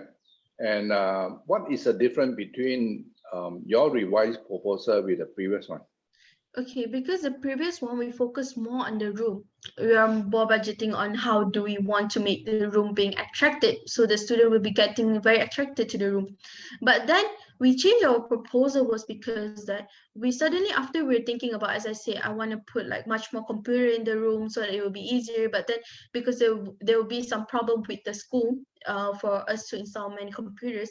So because of that, we have been thinking about what we should do with this after we're having this problem. Because electrical problem with no right solution, we have not talked things out. I cannot be sure that, okay, if we're going to put the computer, but at the end of the day, when the school cannot use the computer, then it will be no use for that, right? So what I thought is how I'm going to change this program. So I thought about, let's not put in too much technologies in this, and then just spread the joy of learning with the games. Because before this on Glad Camp, we don't use any computers, we don't use any technologies, we're only based on the board game sets, which is the one that I showed you just now, and then children are already happy with that. So what we think about that, we don't need a computer or technology to make this program works. So, and this language cafe will more precisely be a center for us, first center for us to, spread the glad throughout the other and road school. Yeah, I can see the contrast between this presentation and the previous one, especially on the emphasis more on the teaching and the learning tool instead of the room itself. I remember your first presentation, you were saying that the room is going to be a model, it's going to be a follow-up of the GLAD camp, right? So it's a good shift. Yeah, it's a good So shift. because after we did a lot of thinking, then we thought about why don't we just share the enjoyment of learning. So because SK Bongit on 2019 we did Glad Camp and SK Bongit. Yeah. So we are not planning to do the Glad Camp again in SK Bongit because the students already know how to use the SK Bongit, the board games and everything. And then the material that we prepared before this, it's already on with them. So what we're planning to do with SK Bongit student is we're going to take only like 20 students from there to train them, to let them enjoy the enjoyment, not only in learning, but also in spreading the enjoyment. So the reason why we plan to take 20 students from SK Bongit to SK Kampung Batu is to let them feel the enjoyment. How will they feel if they share the enjoyment of learning? If they teach others, let's play this, how to play this. If we let them do that, they'll feel much more like when they'll have a memory where they will like spread the enjoyment, not just only for them to have that, but to spread it too. So in SK, so after that, when we're doing in SK Kampung Batu, that's the place where we will do our second GLAD games. Can you choose other students? You said that the students have already gone through the GLAD camp. Because the idea was because they have already familiar themselves with GLAD. So the reason why we choose them as the buddy trainers is that because they already know how to play the games, so that if we bring them to the SK Kampung Batu, then the SK Kampung Batu, they can help, they are the same age peers, so it's easy for them to talk to the students and it's easy for them to play together. That's the reason why we choose it from SK Bongit students. So this is to train the students to teach other students. Yes, I yes. see. To train Okay. them to No, Amira, can you show us the budget again? Because the what you shown us just now wasn't so clear. okay, sure.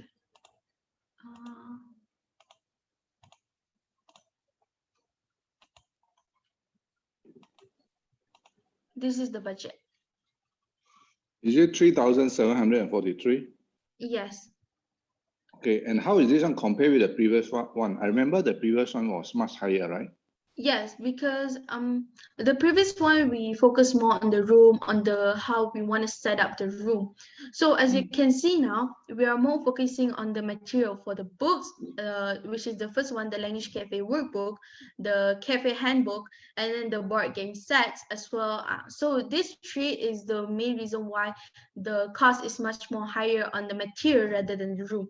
And then for the room, we're only focusing on the mat, so that because the room is very empty room, and then it's not really a good state of room. So the reason why we want to put a mat is just to make sure that the students won't get hurt.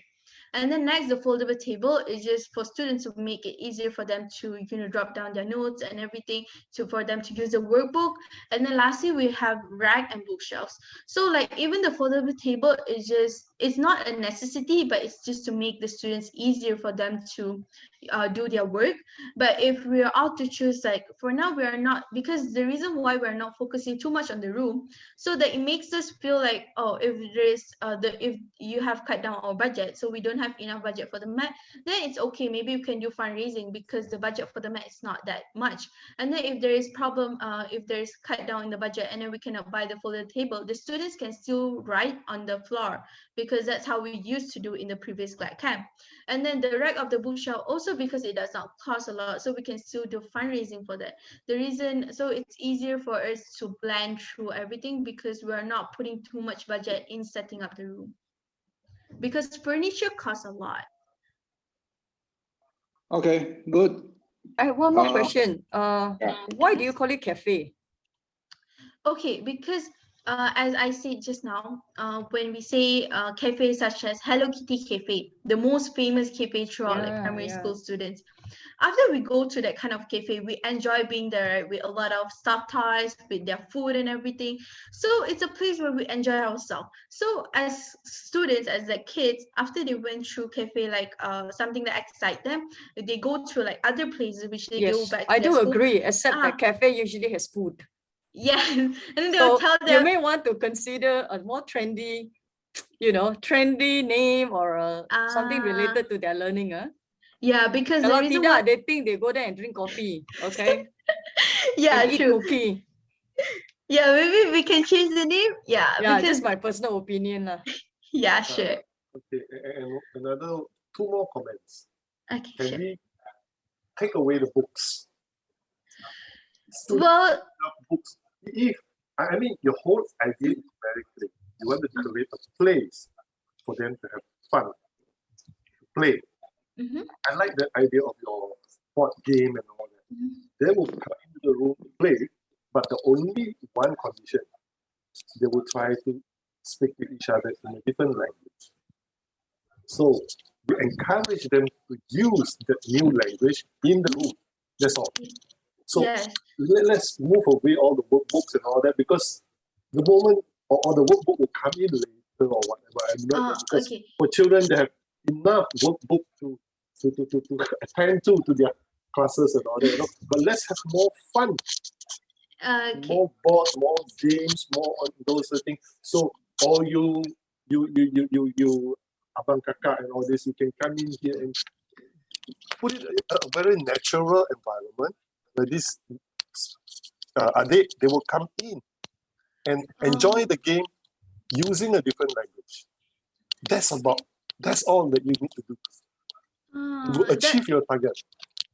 That's a good idea. The reason why we want to use a book is because when we play a game, they will have memories about the game and everything. But because as we know, some things we need to write it down. We need to drop things down. So that's the reason why we use the book. But if we are out to not to use a book, I think it still can be done, because the whole point of this is to play games.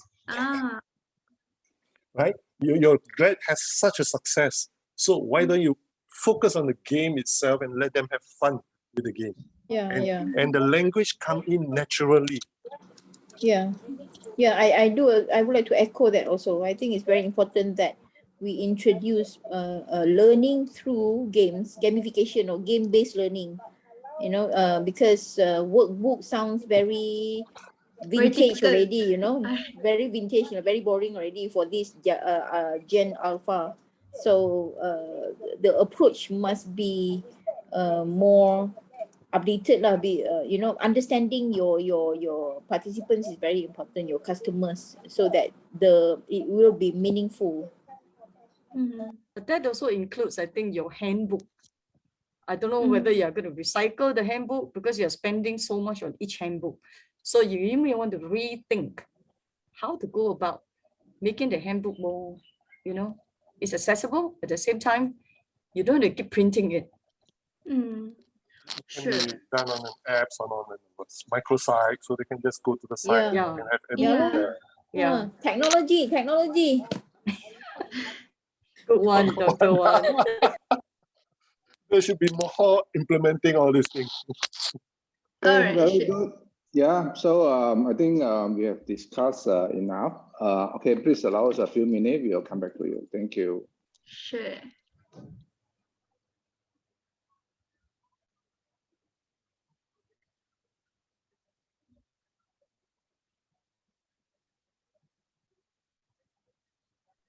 Hi, Amira. Hello. Suddenly the schedule become earlier because there's one group suddenly not appearing. So were you having classes when I was calling you? Not really classes. It's just that group meeting for assignment. So I see. It does not like make such a big difference to me. So when I told them that I need to go, and they'll be like, "Oh, okay, it's okay." Oh, okay. So what were you doing during this study at home? Are you at home or are you? Yeah, I'm at home. Study at home. Oh, studying, working, everything. So so everyone at your family is working at home also? No, we work outside because my family owns a grocery store. So because of COVID, I know a lot of people say it's easier to get worker, but to be honest, it's not. It's very hard to get worker during COVID because a lot of people are actually scared of going out. So people tend to find a lot more work at home job. So works at like, you know, when you need to go outside, interact with a lot of people, it's kind of hard. So that's why I need to help my parents a lot for that. Oh, so you do sometimes go and work with them in the grocery shop? Yes, supposedly I need to go there at 12, and then I need to change like this person to 8, and I will do the meeting because do this presenting. But because the presenting got held now, so that I will just go and change them after that lah. Okay, looks like the judges is back. I'm gonna pass the mic back to the judge to announce the result. Hi, No. Hello. I think you did a great job. And then it's a big difference from your previous presentations. And we all the judges also agree on your ideas. And congratulations that you have the agreement from all our judges. Clean Starfish Foundation will sponsor you 3,000, but the balance you need to go and raise the funds. So I think it's a good effort from you that bring this cafe. Probably you need to change the word later. Was mortal and influence the kids over there. I mean, in terms of yourself also, I mean your response and also your personal change over this judging session also very good. So it's a great effort from you. Yeah, thank you so much for your efforts. Thank you. Thank you to Amira and all the panel of judges. And this is the end of our judging sessions. Let me conclude how much we have selected. We have selected total of 17 teams, and we have give out funding of 78K and 333 ringgit. And that is all for today. Thank you all for all the judges, and we will see you at 8th of July, the last judging sessions. especially for艺术蓝 team. Thank you, everybody. Thank you. So judges, you can expect some Malay kuih for you. We rearranged to send to your house.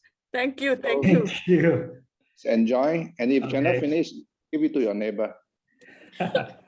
If you cannot finish, give it to your neighbor. Thank you. Thank you. Goodbye. Bye-bye. Bye, everyone.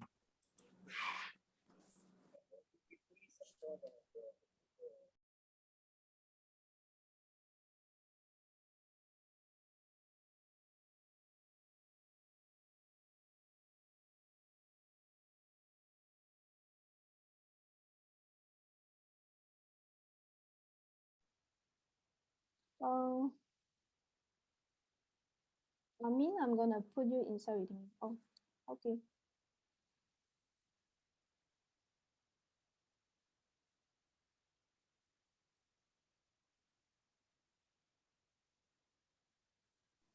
我直接放他去 waiting room。哦，好。我再选。OK。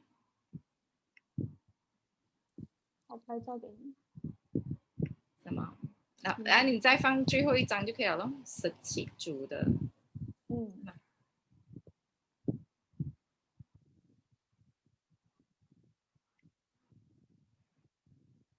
17组78333啦，给3000是吧？刚才那个是3000。你的那个是3000。哇，我们的那个。对，听不到你讲话，很小声。听到吗？听到了。我们其实那个应该说选择率比去年高嘞。选择率啊？哦。就是通过率啊。哦。我们31个，然后选了17个，哎，是吗？对，看一下我的天分。哦 ，OK。对啊。不是吗？其实是还好啦，只不过就是变成我们前面可能我们还要再更强调咯，那种社区的。明明就是比去年更挑的。我们自己知道就好，只是我也没有，因为你看咯，我觉得我应该要在那个 judging group 里面定时定候 update， 讲我们做了什么东西这样子嘛。对啊，就是没有做这个动作，对他们来讲，他们一定就是以他们的认知去解读嘛。我觉得现场极困难啊什么？我是说我们面对现场，就是那个，就是其实市场上并没有他们想象中有那么多好的 project。虽然说他说艺术浪那边很多，可是你知道艺术浪他们那边的量是我们的几倍？5倍啊？什么？没有，我是说就是可能对啊，你刚刚讲我问你，等一下啊。